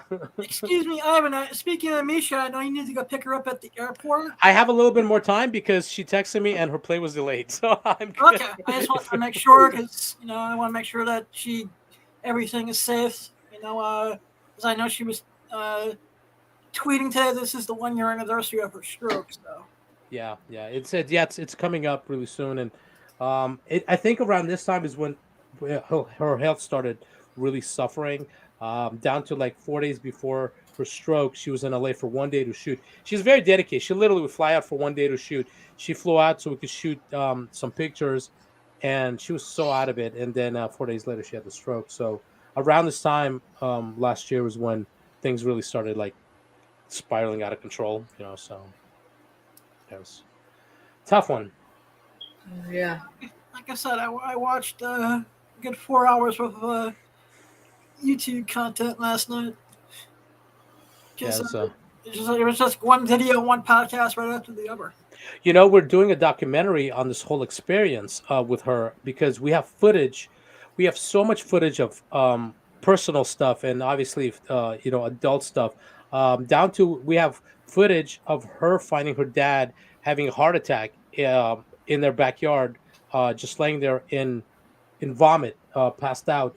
And I recorded the phone call because we would once all this stuff started happening with her, we started carrying cameras with us everywhere we went just because my mom's in the hospital right now, and she's been there for 4 days, and I've been recording everything because we're like we might as well record the world, and if we use it, great. If we don't, at least we have it. Mhm. So we're doing this mainstream documentary, and we have actually, you know what I'll do? I'll email you the trailer. We have it on Vimeo, but it's like a hidden trailer. It's not for public consumption yet. Yeah, And I'd love to see it. it's got her son in there. She's going to introduce her son in the documentary that no one's seen because he shouldn't be seen except for mainstream stuff, obviously. And so Yeah, of course. and so there's a lot that's going to be in this documentary, that because she's trying to humanize the industry, and she's trying to show that people in the industry are human beings. We're not just animals fucking each other. We're not meat holes or meat puppets. The people have lives, have families, have emotions, have tragedies. That's the one thing that always gets me about the misconceptions of this industry, that people think that we're all just a bunch of broken toys. Oh, yeah. Yeah. Or actually You some of do the most porn. You normal, must love most loving people. fuck anything. But you know something? The I think the problem with the industry is, and I've been in it for 20 years, is that the industry doesn't help itself. It doesn't really humanize each other in the sense where, like, when I was in the hospital for 2 months, and I almost died, and I reached out to a couple of media people in the industry, and I said, "Hey, you guys should interview me. I don't care about the PR because this is embarrassing. I put myself in a horrible situation. I almost lost my leg and almost died. I know a lot of people in the industry that work so hard that they're on their deathbed and they don't even know it. People need to hear the story. And I was literally told, well, let's see what happens when you get out. And I'm just like, how about stop doing articles every fucking day about a girl's first scene or a girl's first stand and do human pieces, because there's so many moms in the industry. There's so many dads in the industry. There's so many health issues in the industry that should be covered, and the fact that it's not, or even politics, like you brought up earlier, the podcast I did about with All Roads Lead Here, and we sent out the press release to every media outlet, and two of the bigger ones, one didn't even post it, and the other one removed anti-Semitism out of Not the the one title. I got, because I got it through, once again, I'm going to shout out my contact over at PSGPR. Brian, thank you for all the love and support over the years. Brian's amazing. Yeah, he just sent me that, and that's how I initially said about the toy drive too. Yeah, Brian is a big supporter of what Misha and I are doing. He's a wonderful person. First of all, he's a wonderful human being. So that's where it starts, and he's he cares. And like whenever we have things coming up, I reach out to him just to get even his opinion on it. And it's sad that the industry chooses to just cover. I mean, like, how many scenes are shot every day? Hundreds, and you need to post about almost every one of them. How about posting something about the humanity of our industry? When I was in the hospital, I had a really big sales guy came to visit me with his daughter, and we sat there and we talked, and he told me that he does a lot of charity work, and nobody would write an article about a charity work. He goes, I don't even care about my name. I just want to get out there. There's people in the industry who do charity work. And it's sad that we have to fight to talk about this. It should be literally, they should okay, every Friday we're gonna do human pieces on people in the industry, and because there's so many girls in the industry that actually have their own charities for autism. Misha's doing the thing. She's doing a lot of stroke podcasts, talking to stroke victims, and that we're doing the cerebral palsy thing.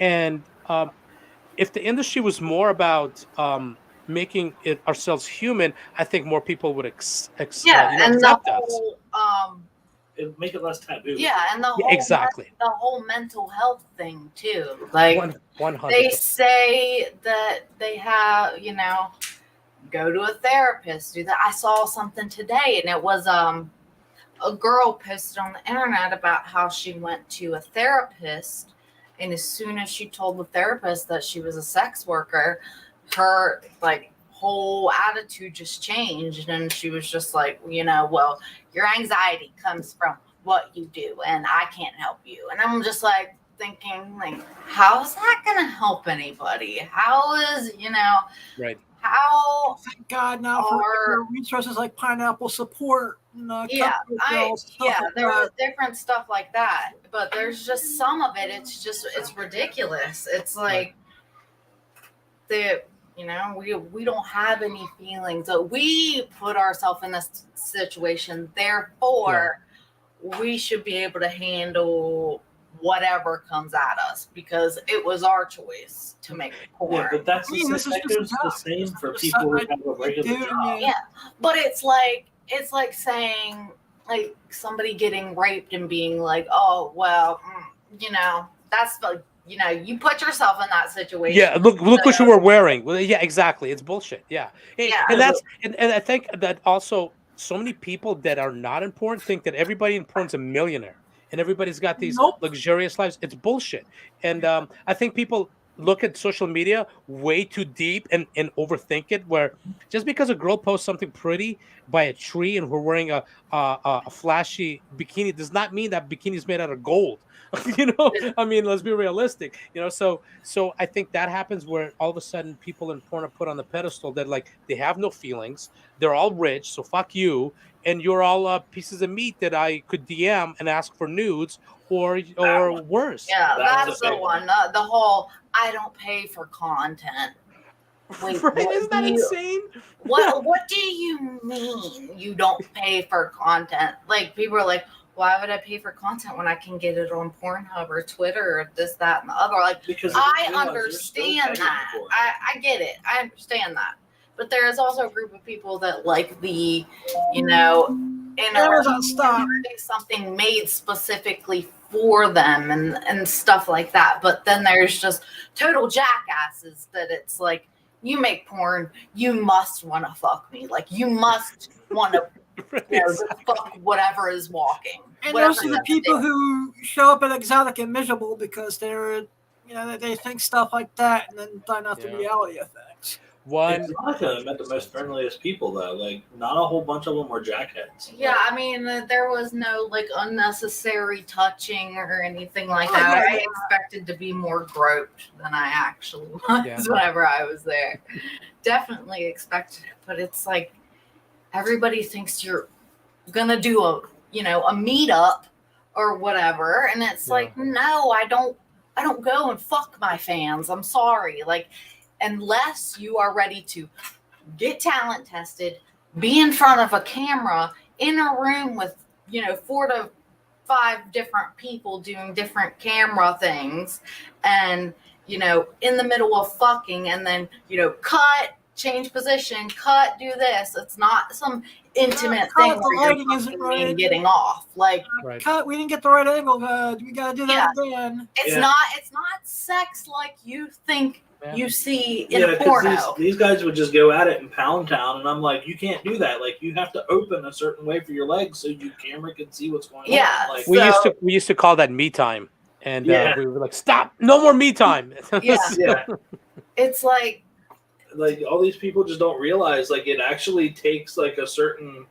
you know, stamina level to be able to do it, and then you have to like know what's going on and be like aware of the scene and what you're doing. That way, everybody can get the shot that they need. Otherwise, you're just fucking it up.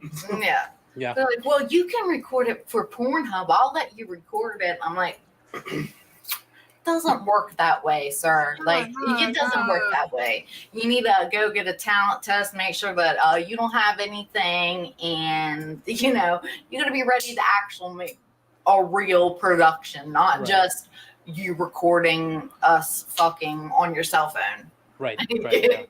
Yeah. You know what I mean? That whole I'm the producer and actor situation that he loves. You see a lot of that on Twitter, and it's kind of funny to me because when my big cat Pringles was alive, I was going to create a whole production company for Pringles and have my cat as a director by picking positions on cards. So I would put like different cat food on different cards with the different position names, and the cat would pick them out because to me the joke was just like you get so many of these dudes on Twitter. They're like, I'm a CEO, I'm a producer, I'm a director, I'm talent, I'm camera. I'm like, so what made you a CEO? You paid $8 on GoDaddy for a domain, and all of a sudden you're a fucking CEO of what?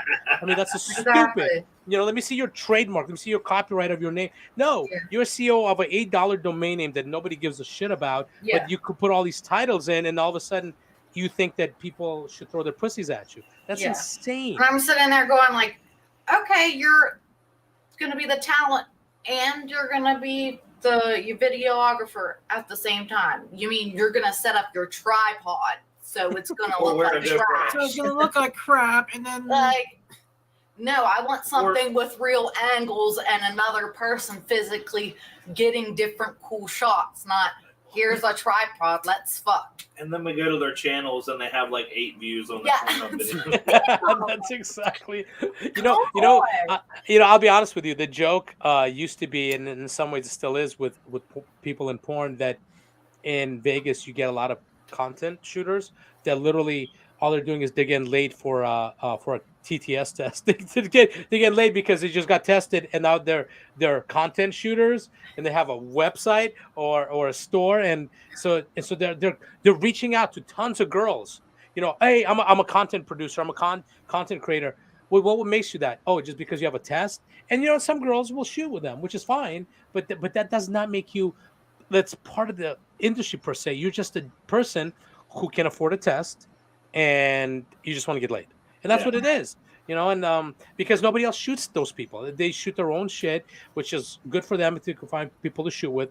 But at the end of the day, call it what it is. I paid for a test to get laid. That's what it is. Yeah. And you're I'm pretending proud it's a of us truth. so far. Like with the first year on Pornhub, like we got 10,000 subscribers so far, and we're at 1.4 total million views. So, Oh shit, that's fantastic. yeah, and that's hard to do. Yeah, for doing it all by ourselves. I mean, yeah, and it's just me. Like, I mean, him and I, we did a couple things together where we fucked on camera, but I've never actually. And then I did one girl scene, and that's all I've done. I haven't done anything else, so there's not actually any real big scenes of me getting fucked by anybody else, and I'm sitting there going like, this is the gold moment. Once that happens, then I think it'll take off, because I'm already here at this point. We're already at this 1 million like, once we get the actual stuff going. I just got lucky. I went to Exotica. I met Bobby Genital of Demon Seed Radio. He gave me a chance with a podcast, and everything just snowballed. And I met Julie Rocket, who was gracious enough to let me shoot with her. Hey, Julie and Craig, hope you're doing well. Love you guys.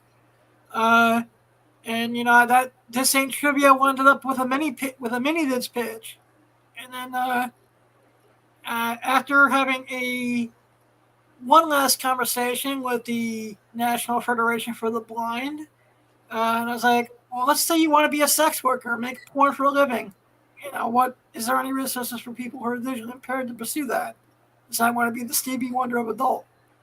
You're like, no, that's not, you're being delusional, blah blah blah. And you can't be blind and have sex at the same time. What are you talking it's like, no, you can't try anything cool like that. And it's just like, Yeah. And then he just snapped, and I've just been said I was going to be the visually impaired comic book and porn guy. Exactly. Yeah, why not? It's perfect. Like, that's what so I said. sometimes, if you're, to anyone who's a fan and wants to put the legwork into getting into this industry, it's doable. But just don't be like, I bought a talent test and I can afford a trip to the Bunny Ranch and I'm going to shoot content and then boom, boom, boom. It's way harder than that. This doesn't work like way that. harder than that. It's It's way harder than that. Sometimes, there's times my first two Exoticas, I slept in the hotel lobby waiting to get back to the convention the next day. Hey Adam, I have a pitch for you, man. So here's your first like real freaking porn. Here's the tagline. Adam gets female bukkake. He never saw it coming. Yes. Female bukkake. Oh, shit. How you doing, Lucas? Just have 20 ladies just lined up. You have 20 ladies and one dude, and he will never see it coming. He's like, man, it's kind of raining kind of hard today, man. Like, what the fuck? Yeah, that's a hell of a strong stream, homegirl. What? Yes, that's the name. He never sees it coming. Yeah, like, exactly. that's it. That's the And it, tagline you know, right it there. doesn't even have to be just all types of weird shit. No, just all types of weird shit just happened to Adam. Yeah. Yeah, that's great, because then every scene, like you do a whole DVD, you literally don't see it coming, and it's like the weirdest shit, the better. Leia pegs you, then a bunch of girls squirt on you, all kinds of So I could see this being a 7-part series. Exactly. I am down to help film. Or you could really like go an extra mile, and you could like turn off the lights, so it's shot with night vision, so it's pitch black, so now the girls can't see the shit coming either. That would be great. So then awesome sauce. Yes, awesome sauce for sure. Actually, she never saw him coming. Since he makes videos, I have a question, because you just brought up something that I've been wanting to try. How can I make, like, what type of camera would I need to get to shoot a night vision like scene? Right now I'm just working with Sony like mirrorless cameras, and I can't get that green look unless I put like a filter. Lighting. That's the only problem, is that you can get away with shit cameras, but it's the lighting. The more expensive the lighting, the Oh yeah, I heard the that. better you can. Because I've seen people do stuff in like pitch freaking dark, but get the lighting right, and it still gives off that pitch dark feel. So Ivan, what were you getting ready to say, man? Well, I've shot actually scenes with night vision. It depends if you're looking for that whole gritty look.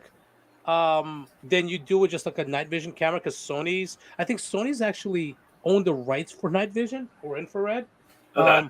But you're right. If you're looking for a more high end quality look where it's crisp, then you would do it with lighting and just add the tint to it later.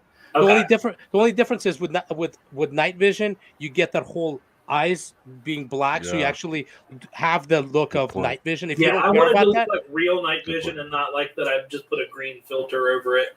right? Well, then like Sony's, you just get a 4K camera, 4K Sony camera that's just like not a DSLR because the Okay. Sonys are the ones that do not. You know what? I just recently bought. I bought one of those trail cams just to Oh see if yeah, you yeah. could do some of the fucking trail cam and just setting it up everywhere. Yeah, just Um, set We up were a trail talking camera. about that. Yeah, and then just like fuck in the woods. you just ready. And Uh, then just, um, yeah. but Sony's like the two Sonys that we have, they shoot night vision. It's just again, it's just super grainy, and it's you could buy the little red infrared lights. They have bigger ones as well that you could like set up everywhere, Okay. and so then you'll get that whole like when you watch Ghost Hunters TV show or Ghost Adventures, you get Yeah. that really weird like shafts of light lining certain areas. So if you're trying to go like really gritty and really like interesting looking, I would do that. And I think those lights are not very expensive. Okay. They're just not very powerful, So Yeah. it I would have to basically be. wanted to look like somebody's like peeking in with night vision goggles, like spying in on a scene. Oh, okay. Yeah, I would just do it with that, and because if you want that whole look of like everything's almost reversed, where the eyeballs are black and the clothes like got a whole different Yeah. negative look to it. I mean, Um, I could invert it and negative out the video and then put a green filter over it, right? Something I would do a test. That's actually a really good idea because then you could light it any way you want. Yeah. And try and do the negative and then add the green filter. I don't know if everything in infrared actually goes negative or it's just some things. I know like the clothes obviously goes from Yeah, like as long light as it colors to doesn't dark. blow it out too much. Yeah, You know, it's with supposed the. Well, I've been Yeah. pondering that in my head for a while, trying to figure out how to do it. And That is I shot for Hole Hunters. I did a lot of night vision, not actual sex, but scenarios because we're supposed to be like ghost hunters. And some of it looked really, really, really cool. I shot one scene in the bathroom in pitch black with a night vision, and it's hard because you know why it's hard? Because people bump into each other. And there were way too much of like we're in this tiny little bathroom and the girl's like I want to shoot in pitch black with the night vision. I'm like all right cool, and then like we're in this tiny bathroom and like everybody's fucking bumping into each other because nobody could see shit. Like I'm the only one who Well, sees it in the how did viewfinder. how did Hitchcock do it? It was just a bathroom, right? It wasn't like the full bathroom. He just had like one of those scene sets. I Yeah, believe. yeah, Was that yeah. it? Okay. Yeah. There was a movie called RKO something or other. It was an HBO movie years ago about the making of Citizen Kane and Orson Welles being nutty and all that shit. And then there was a scene where it was a scene where the guy comes into the to the news paper and he's telling the story and he's got his newspapers in his hand and shit like that. And Orson Welles wanted to get this low angle shot shooting up at the guy. So the DP sets the camera up on the on the ground, shooting up, and they're on the set, so the floors are concrete, and he's getting the shot, and Orson Welles goes, "That's not low enough," and he's like, "We're on the ground, we can't go any lower," and Orson Welles goes, "Well, you're gonna have to dig a hole." So they had to literally like chisel a hole in the concrete to get the camera lower to get the shot even lower. That's a So great point, man. So Dedication. yeah, so I love that point that you brought up. So if you're talking about peeking, like giving that peeking in look with the night vision goggles, a more important angle to give that, hey, I'm peeking in and seeing what I'm not supposed to see, is the angle, right? The angles are perfect, whether it be freaking around a freaking door, or sometimes in the horror movies that I love to watch, there's somebody peeking in a window from like on a downward angle, Yeah, or like you're hanging or- out in a tree, Yeah. and then you're like Well, looking that's down. what I was thinking. Like looking through a window, like at someone. and yeah, then, those are like, perfect. You don't need to go super high. Just Yeah. just Yeah. give that. I want to do like a I teddy don't know if bear. it's gonna work for porn, but for horror, That would be cool. which is It- its own little type of porn. That's Just the type put a of stuff I love. sneaky cam in one of those little teddy bears. Like, here, babe, I gave you a teddy bear for Valentine's Day. And Like, then she doesn't realize The that boy's that a great example of that. Yes, But- yes, yeah. that Because there's all a the camera shots, 'cause, in like, it. It's in it's called, is it a puppet or a doll or something like that? it was a I doll. mean, It I was feel a like doll. it's been done before, but still, like, but not There was- enough. There was my favorite scene with something like that is from Rosemary's Baby, where she goes into the bedroom to get on the phone, Yes. and the camera is like right there in the doorway, but she's cut off. You only literally see a piece of her, and the camera never comes around to show her. And I remember seeing the director's commentary, and he was saying the whole point of that shot was he wanted to see if people would try to peek around. So he was at the screening, the opening night of the movie, and everyone in the theater went like this, trying to look around the doorway, but they Yeah. can't because it's it's just like a shot you're on the watching a screen. movie. Yeah, Yeah, you're not gonna see anymore. For sure. Yeah, I don't know what that effect is, man, but it's a great effect, and if you can accomplish that, that's all you freaking need, man. right, exactly. Man, there's that one shot that I still want to get though, where it's like that rolling dolly shot where you're getting in closer but zooming at the same time. Oh, dolly zoom, yeah. Oh my god, I want to do that so bad, but last time I tried it was on a skateboard and it didn't work very well. It was too bumpy. You know, with something like that, like we used to do it years ago when we shoot on film, because you need a dolly grip, and you need a real dolly, and you need somebody pulling your focus and zoom, because as you're dollying in, you're zooming back to create that background. Was it Goodfellas or one of those the super long? No, not Goodfellas. Was it Goodfellas? I think it was Goodfellas, where they're sitting in the diner and they're talking. It was Ray Liotta and I forget who else, and the whole background is slowly getting closer to them because but they're not changing size and the screen. I know exactly what you're talking about. Yeah, it's an awesome shot. It takes forever because you have to have like professional crew people that have done this before. Mhm. I've recently seen on Instagram there was a filter that does that, which these fucking filters, they're putting filmmakers out of business.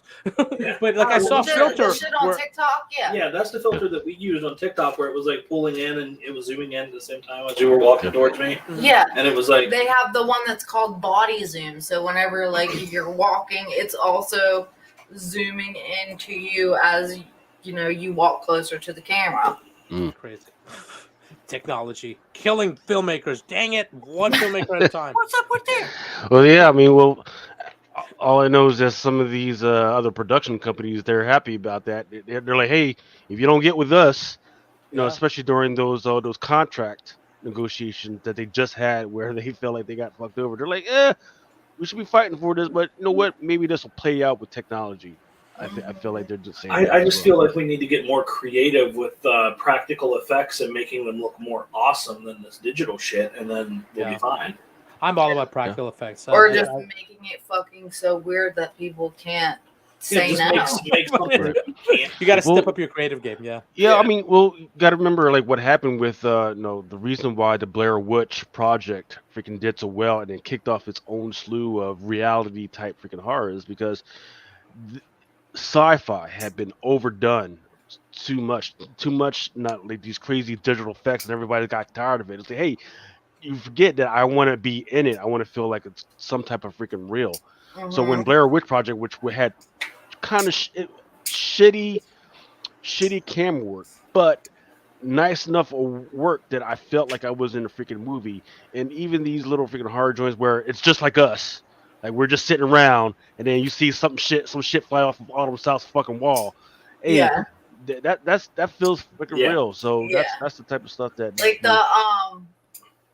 do you guys ever see what was it called? Lollipop?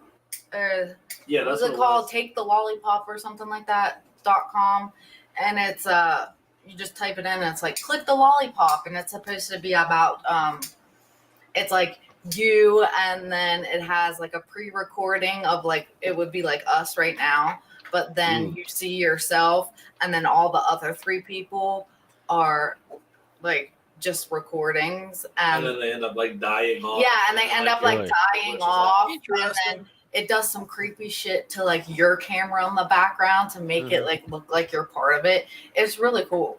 And it was like it's like an immersive, situation where you're like. So I haven't seen this before. So take this lollipop.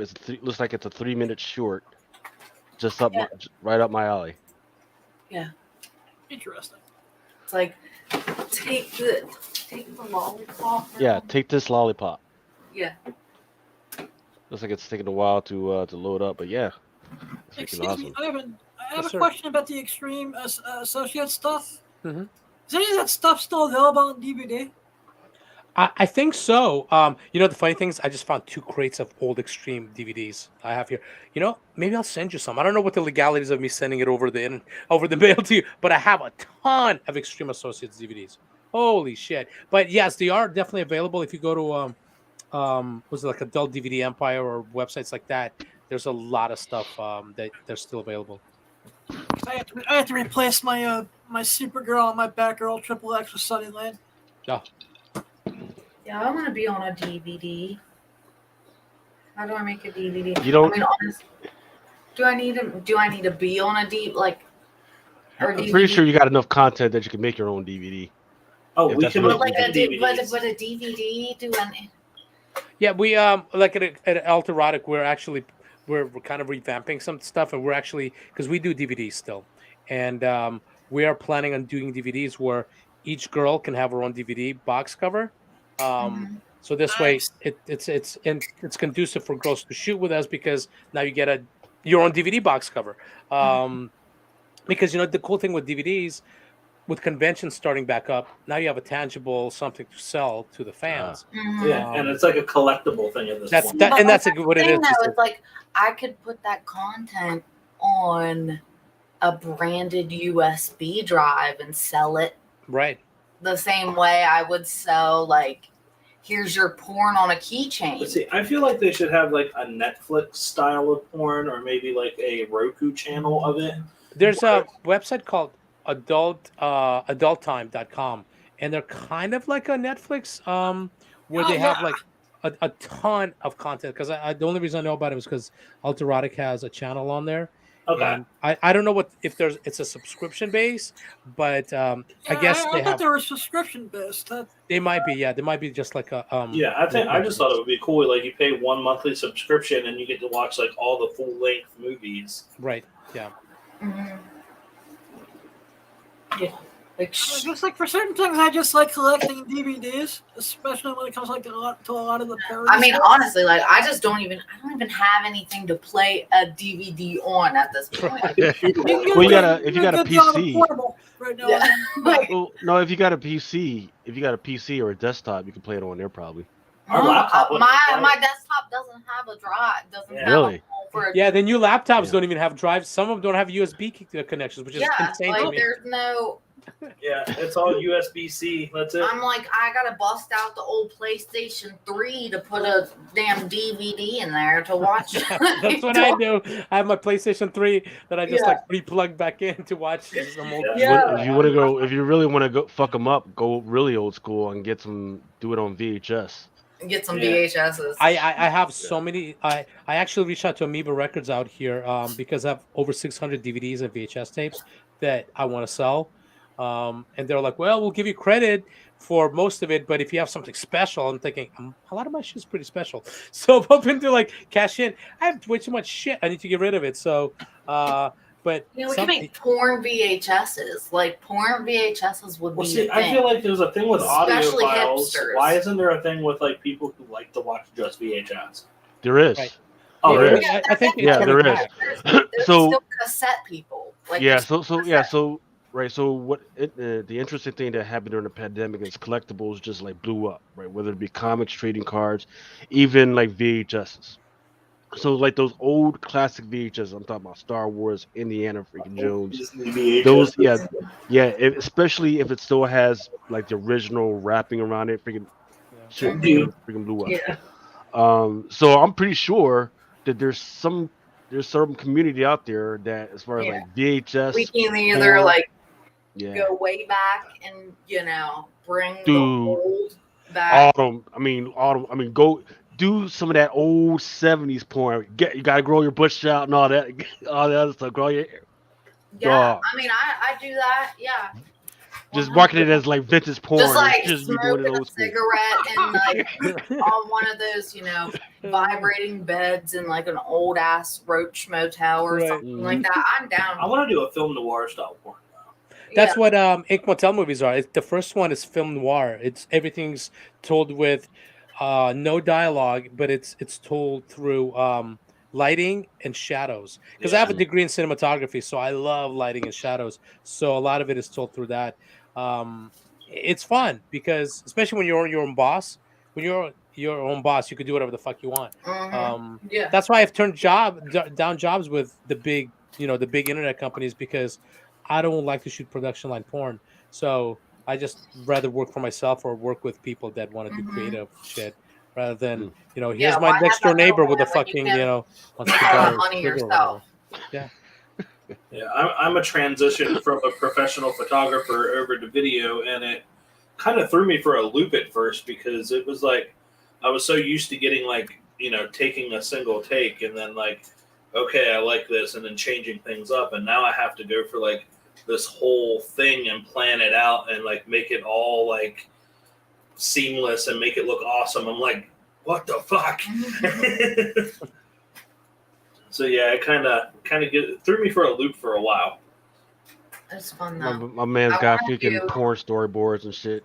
Yeah, I want to do Right. some new stuff. Like, I really wish the virtual girlfriend thing didn't fall through. Like, that was something I was totally excited about. They had this, I don't know, it was like a Twitter, and then I messaged the owner of the Twitter, and it was virtual girlfriend, where you could get the his and hers like toys, and then do the VR, and then record your, I guess, like your vagina movements or whatever, and then it would move to like the phallic toy going into your vagina would like map out like your vagina, and like when the guy used the toy that was like the vagina, they would actually feel like what the inside of your vagina felt like. Yeah. And then like you just, wear your VR and then you're their girlfriend. And I was like, that's awesome. I would love to do that. But I think it was before its time. That was like a couple years ago. It was like 3 years ago. That was before the metaverse. Yeah, Yeah. it was way before the first thing It happened. was an awesome idea, but I think the guy ran out of money. Yeah, Like, because it was honestly. supposed to be like the super, virtual girlfriend. Well, that's thing. how I found out about Exotica, because that company was supposed to be at Exotica. Oh, really? Yeah, and then they never showed up, like never heard anything back from them, and like I said, I just think they ran out of cash because that seemed like a very expensive venture. Yeah. It does. Oh yeah, gosh, yes. Yeah, I mean, but I've been playing like the red light district for fucking months. It's the suit. If you don't know about Go, you can download the red light district. It's like this community-based type role-playing universe thing where you can just fuck people, and you can also make money. talking about with like an avatar or something. Yeah, Or is like it- okay. you're an avatar, and then you can make money and fuck people and like go to parties. It's and kind of like a dance. shittier version of Second Life, if you guys have Yeah. ever heard of Second Okay. Life. Yeah. But you can make real money. But I mean, there's But it's not in. So it's not in like the metaverse or any shit like that yet. no. No. It's just. I mean, it probably will be soon enough because I feel like everything's going to start going to that. yeah. I mean, it's Yeah. really trashy, but it's hilarious to just fuck around with because you just meet somebody and you're like, hey, you want to go fuck? And then like it has all these different positions that you can click on, and it's super fun. Have they made any VR horror yet? Like any good VR horror films? It's been a while since I've jumped on my VR, but there were like some. I wouldn't say they're films, but they are VR experiences. Right? Okay. So there was like an Amityville horror experience. There was a Anna freaking doll freaking horror experience where you go in through the house and you go into a certain room and you're like, oh, there's that little fucking doll, and then next thing you know, the door closes, lights go out, and then you look up and the bitch ain't there, and you're like, oh shit, and all you hear is fucking laughing and shit, It's and you're more like, of a hold up, video game type situation. Amazon, stop. you know. So yeah, so those once again, those are freaking off the freaking chain, right? But the only thing is, you can't be fucking scared and sweaty from the VR goggles at the same time. They just gotta Yeah. fix the fucking comfortability Excuse of me, that let's shit, just- man. I like Yeah. to choose the fate style like things where it's like if you choose one way, like you change the storyline, and then if you choose something else, like there's a different outcome, Yeah. where there's like so many different endings. Like I think those are cool. And back in the day, like they used to, like you'd have the DVD remote, and you would just like choose what you wanted to do, like where you Oh, wanted the to go. DVD games. Yeah. We love the DVD So, games. Yeah, Those so actually Netflix actually did something like that. I forget what the name. The It was a internet, yes, I played it. Black there Mirror Banderbach or something. Yeah, they like had that, yeah. two, and I played it through like 3 different times because I was trying to see what type of endings they have. And Mhm. like there was only 2 different endings, but it was like, do you tell him to fuck off or do you say okay? And like you just click one. It's like, ooh, an interactive like movie. It's Yeah, it was pretty good. cool. I enjoyed it as well. Yeah. Let's see. Pouring with the GTA Vice City kind of soundtrack, but then immediately Exotica. Adam, were you trying to say something? I'm sorry, sorry to cut you off. That's not a problem. I just want to make sure that Ivan was still good on time. Yeah, I have a couple of minutes, just a couple of minutes, because Yeah, like I said, I just want to know where can my audience find you online? I'm sorry. I said, where can my audience find you online? On Twitter, I'm Ivan XXX. On Instagram, it's I am Sliven. My YouTube channel is we're actually doing 2 Russians, 1 America.com, which is Misha mine YouTube channel. Where we're going to be doing some really, really, really fun stuff. Our podcast, we just recently changed the name to Morning Glory Lil Bear.com. We were 2 Russians, 1 podcast, but the concern was with all this Russian going on, we don't know how many people want to come on a podcast with the word Russian in there because people all of a sudden assume that every Russian's evil. So we're like, well, we'll just change the name for now. I direct and I'm the CEO of alterotic.com. And my website is imivan.com, and I haven't updated it in a couple of years, but it's got some really cool shit on there. It's got my old extreme trailers on there, anabolic trailers on there, a ton of really cool shit that I did back in the day. Looks like a comic book that you got on there up front.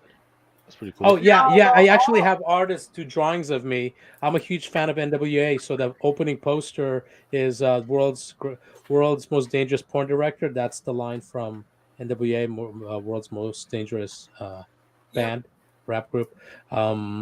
So it's I haven't updated in a while, but it's a fun website. I just I love what I do. I try to. Once again, the toy drive is on March 26th at the Nerd Bar. Yes, sir. It's a toy drive for local children's hospital in Las Vegas, and it's for my birthday, and it's also Cerebral Palsy Awareness Month. So we're just trying to raise and get awareness and get a ton of toys to drop off at the children's hospital. Nice. Okay. Awesome. Well, Ivan, I want to thank you for being a guest. Thank you. This was awesome. We talked about so many different cool things. I want to thank you because this was one of my bucket list interviews for a while. Oh, well, thank you. Ever since I heard you on Anita's podcast over with Sergeant Kabuki Man and Demon Seed. Oh gosh, yes. Oh God, yes. That was a while back. Yeah. Yeah, I love that guy. That guy's amazing. That guy's awesome. So thank you. We would definitely be in touch, and hopefully next time I have you on, I can have Misha come on as well. Oh yeah, that she would love to do your podcast. She was just like I said, I did not realize when I gave her the invitation that she was going to be in trouble. yeah, I know. She was with flights these days. there's like limited flights from Reno to LA. So this was the only Really? flight that you could Jesus. find. Yeah, and the flights are insanely expensive. They went from like $150 round trip to like almost 500. Holy Really? shit! Yeah. Yeah. Shit, I guess I'll be greyhounding it then. Fuck that. I told like just fucking rent a car and drive out. It'll be, Yeah. Exactly. it'll be cheaper. Mhm. Yeah, that's insane. Like I said, thank you so much. You have a great Thank you. night. You too. Thank you so much. Thanks everybody. Nice meeting Okay. you. Nice It's meeting been great meeting you. Have a good night. You too. Bye. All right, Adam. I'm gonna get off and head out too. I have a bunch of other things to do. All Work right, to cool. do. Good luck. Good luck with moving into the new house, guys. Thank you. Yeah, we I have. guess I want to be in touch because there is something I want to pitch to you and the manager off there. Awesome. Awesome. Yeah, you know where to find me, of course. Yep. And Yep. I will catch you guys later. Yep. Also, make sure as you're setting up the new sex cave, make sure you check for low bearing walls. You know, you don't want to put the swing on a fucking wall and just shit just fucking fucks up and fucking breaks down on you. All right, We just need to find a place for the pole.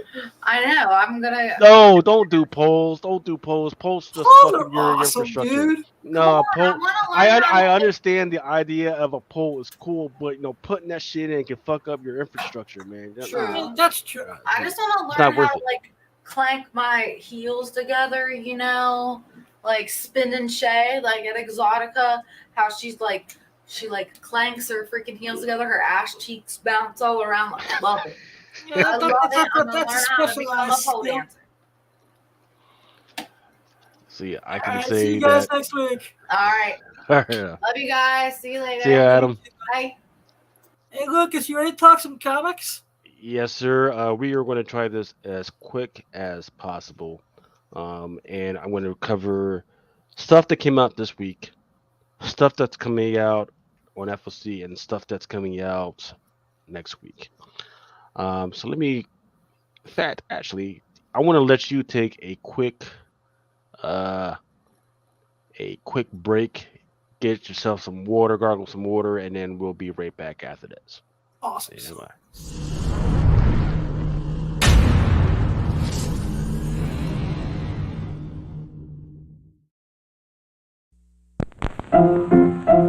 Let's all go to the lobby. Let's all go to the lobby. Let's all go to the lobby to get ourselves a treat. Delicious things to eat. The popcorn can't be beat. The sparkling drinks are just dandy. The chocolate bars and the candy. So let's all go to the lobby to get ourselves a treat. Let's all go to the lobby to get ourselves a treat.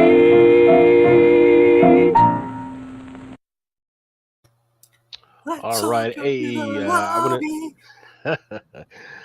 hey, freaking, what up, Big Remo? Nice to freaking have you stop by. Hey, what's up, Uh, Remo? We're going to get into it. All right, so here's interesting. What would you say is the biggest animated cartoon in the last 2 years? Cartoon. Paw Patrol?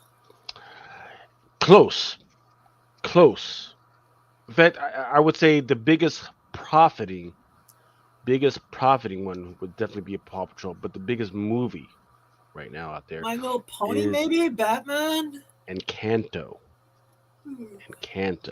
Yes. That is the. See, I knew it had to is- be something that my nieces tortured me with. Yeah, it's not quite at the level that Frozen is yet, right? But it was the biggest force out there right now. Like I The said, gra- unfortunately, my nieces are still on that Frozen kick. And then during the It's great holidays, movies. they started watching Kanto. Oh, it's a It great was like, franchise. after the 10th time, I said, I want to kill everyone who made this fucking movie.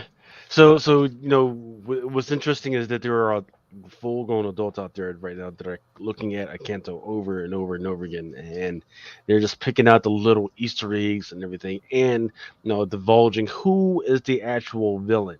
And guess what? It's not Bruno. So there's another character there, and they're so obsessed with it, and breaking it down. So, but that is what it is. So the graphic novel came out this week. This is one of those, hey, 20 years from now, after this freaking dies down, that's it. That is if this becomes a franchise, right? Because they definitely left it open for at least another 2 to 3 movies. This could be an interesting thing to pick up. Just like Frozen is its own cultural force. Oh Like yes, those Kanto. Frozen comics go for really decent money. Yeah. So Kanto could be an interesting thing down the road. Next I have from DC Trial of the Amazons, the Rose Beige 1 in 100. This one was a really interesting one because this one wasn't cheap either for the qualifiers or the open order No, it choice. was Those not. were like $4.99, $5.99. I forget what it was, but it was not cheap. Just $5.99. Yeah, but in the meantime, it's sold out at some of the second party sellers. So you're just not going to be able to pick it up or pick it up for cheap. So this one is definitely going to be one to keep an eye on for. Is it pretty? It is pretty. Is it in line to be the banger of the year? Absolutely not. But it's in that weird space where I don't think a lot of stores were going to order this one, or even order multiple copies of this one, and it's too expensive that it's going to put it out of the range for a lot of people. And that is evidenced by the fact that a lot of third parties just didn't have it right now. So I haven't checked the eBay sales for it right now, but the second party sellers just were sold out this one. So I haven't even looked at like things like My Comic Shop or Midtown on that yet either. Yeah, just it's just going to be a weird one. Another one that is going to be interesting is Red Trigger, right? By I forgot Ed Piscor, right? The Red Room. That's that weird story about the dude who runs his own little torture freaking site, and films it, and people pay him to torture people and everything. Well, Momoko, she had a 1 in 25. That one sold out. Is this one pretty? Absolutely not. It's disgusting in a Momoko type of way. It's because they're working her too hard. Yeah, but it fits her style. You got this person in their gimp suit. Here's what's interesting.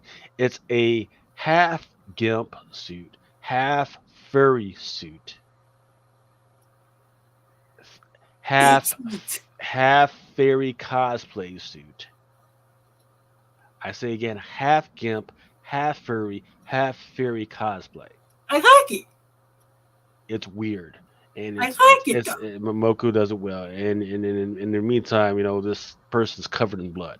So that one was sold out, and it's one of those you don't realize what it is until you take a good look at it.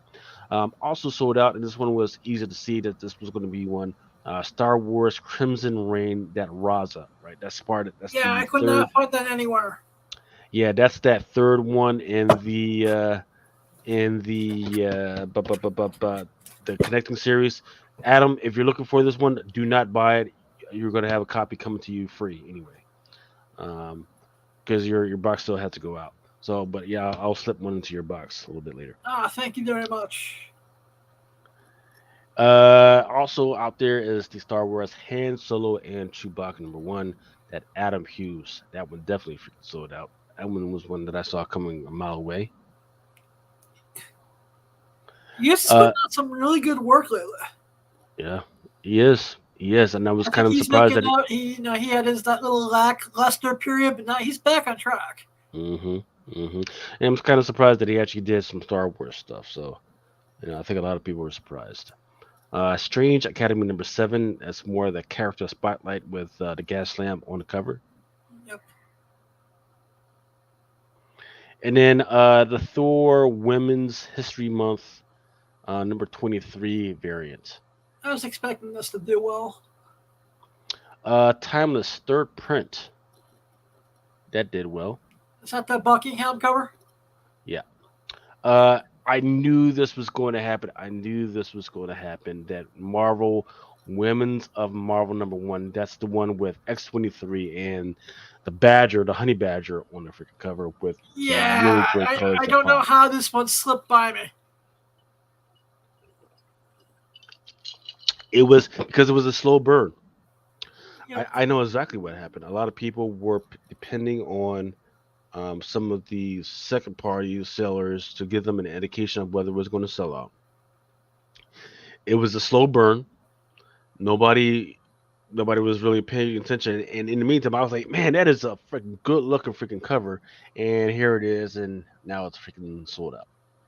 It's just a good looking cover. Sorry. That's one of the few times I was happy. I was happy for Keith.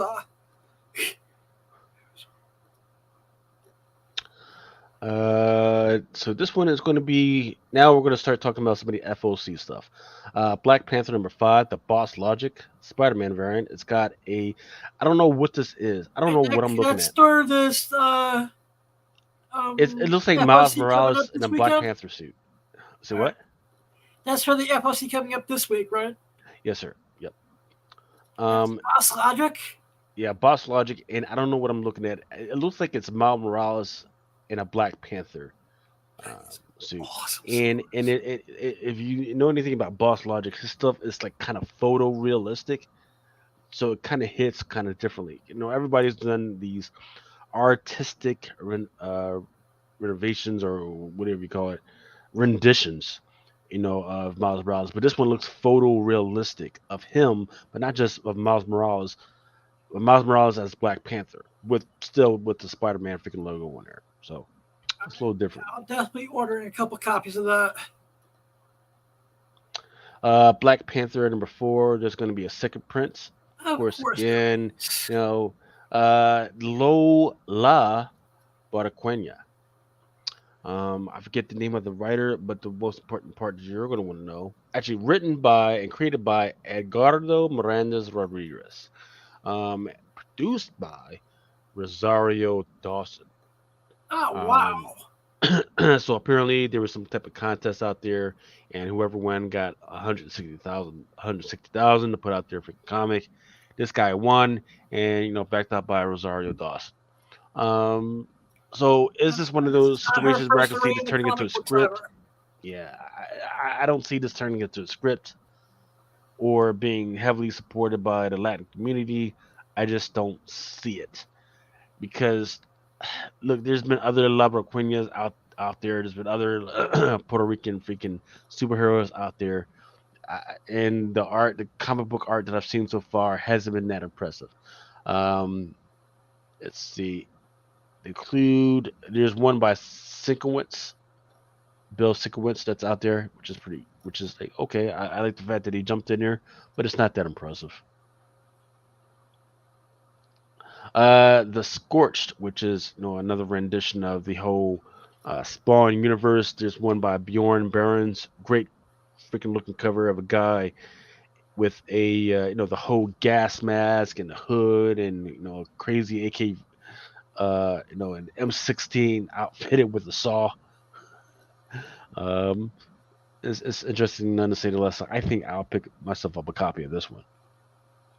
Yeah, I would guess he would, man, because he's like the Spawn fanatic of the group.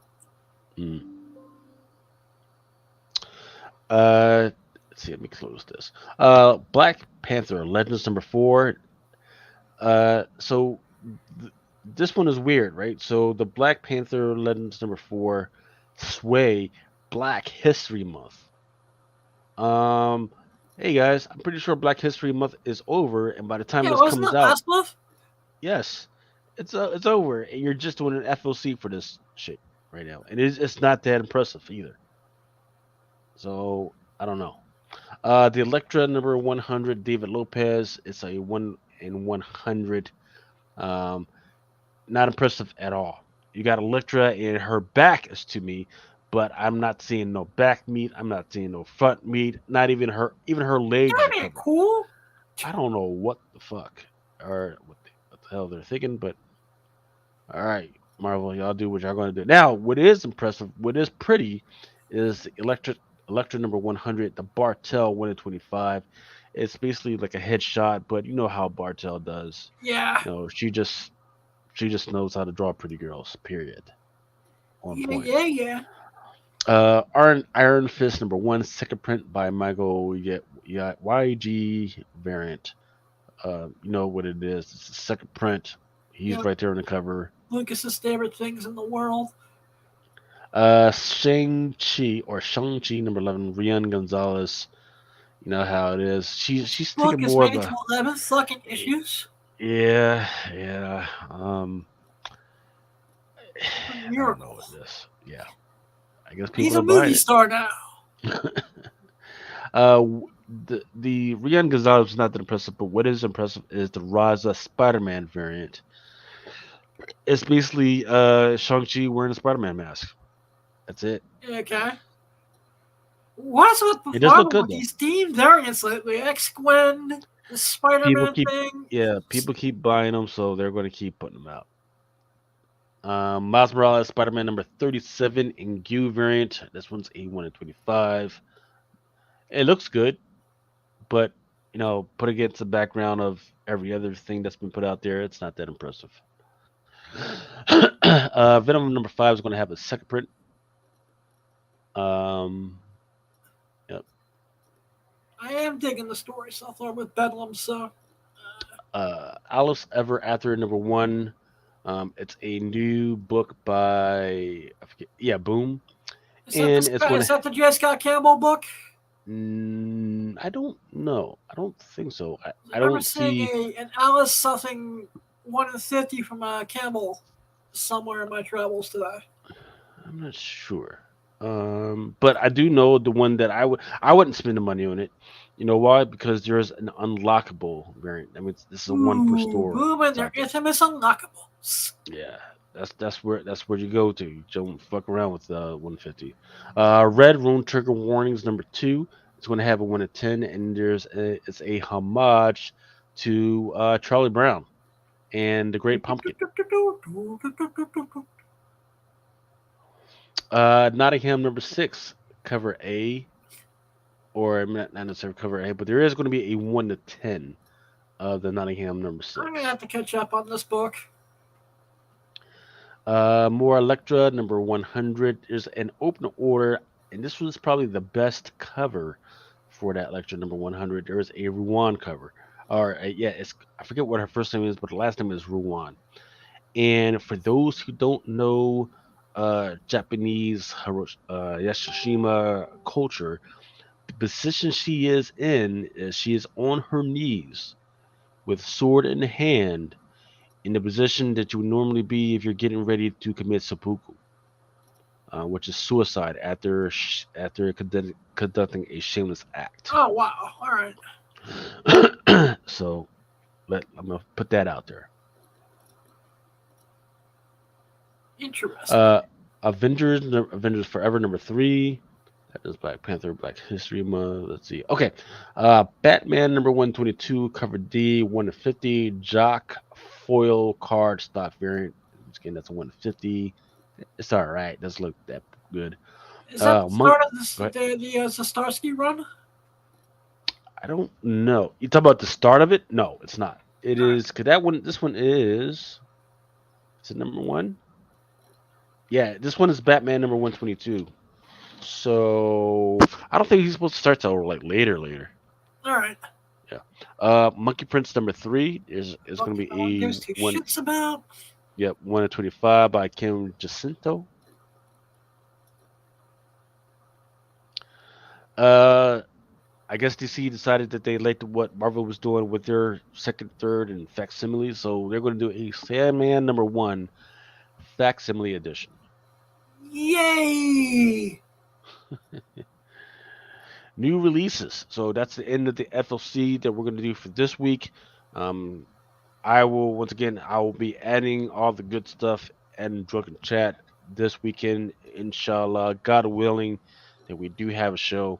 What I am going to go into right now is the new releases that are coming out next week, next Wednesday, 3/15/2002. Okay, first one I have up is Carnage Volume 3, number 1 by Simone Bianchi. I believe this one is a 1 in 25. Can And we just then sound by the Mel doing that? then there's going to be a X Labs of Wolverine. And this one is interesting. Once again, there's these So Adam, there have been these covers out there, and they've all had like different versions of Wolverine, right?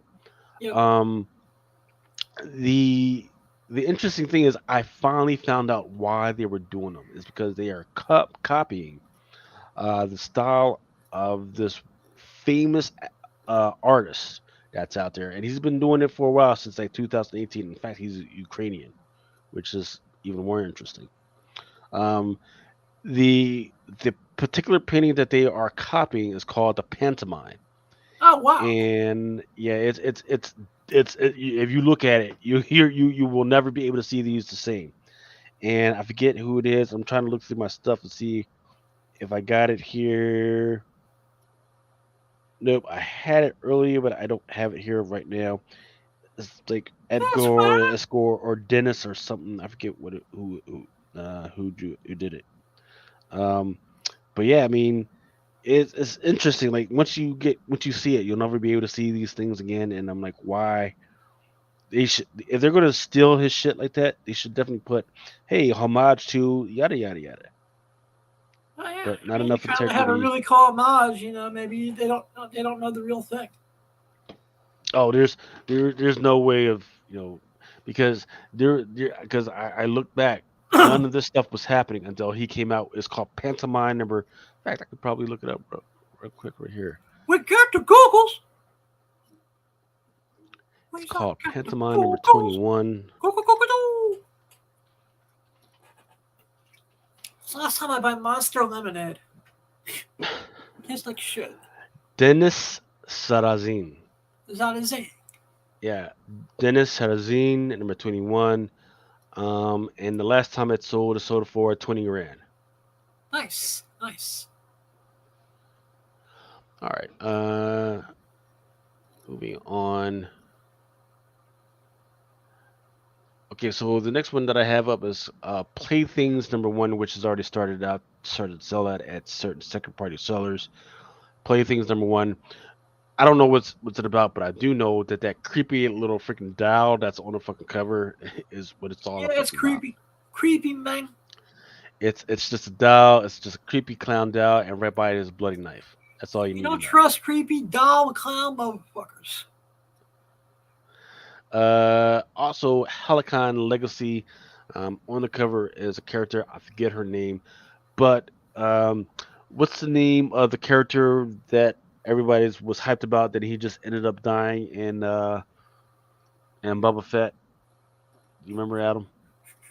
I'm drawing a blank. Yeah, I forget. He was another bounty hunter, but the character that's on this cover, she got her first appearance in the same book that dude did. So, but yeah, it's a shame that I can't remember her fucking name. But yeah, this one is Star Wars Helicon Legacy number 2, regular EM just cover. And then of course we got the It's Superman's Bat's World's Finest. That is the cover where Batman Superman is slapping crap out of Batman. Super bitch slap. And then there's the other alternative version where it's Batman slapping Superman. Bringing back the bitch slap from World's Finest 153. Mm-hmm. Then there's the Catwoman and Souza Micah 1 in 25. Yeah, but she's doing 1 in 25, so the next couple issues. There's also a Jenny Frison open order. Yep. And then that, dear sir, is all I got. That takes us to the 10:30 mark. Yeah, and take us home. With that, I'm just gonna say the Batman was an awesome movie. I enjoyed it, and I'm not gonna spoil it yet. I did a spoiler video which you can find on Awesome Sauce Radio. If you're not subscribed to Awesome Sauce Radio on YouTube, please subscribe.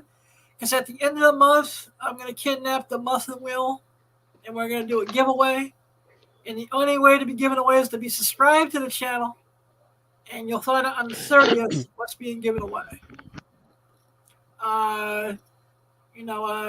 Maybe even throw in at no extra cost, an autographed pair of panties from Autumn. I don't know yet. I want to thank our sponsors, 98 Wednesdays. Get your comics done guaranteed 98 each and every Wednesday. Of course, the Big Apple Comic Con that's happening at the New Yorker Hotel on March 27th. For all the fans of the Flash TV show, Michelle Harris, who plays Norton Allen, will be there doing photo ops and autographs. Autumnsouth Radio will be there in some capacity. Exotica comes to Chicago on April 28th to May 2nd. I will be there, I think.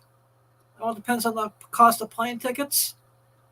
And, Key Collector, 2 weeks free at the House of Blind Adam on the best comic book app on the planet, Key Collector. And, of course, Bad Dragon Toys, www.bad-dragon.com. Remember, you do not need sight to have a vision. It's not what happens to you, what you do about it. This is motherfucking America, where the streets are paved with gold. So all you need is $1, a dream, a will, a way. Ask, believe, and make your dreams a reality, motherfuckers. I love you all. I wish you all safety, prosperity, abundance. Buy comics, pay for your porn, and shalom. Love you all. Blind out.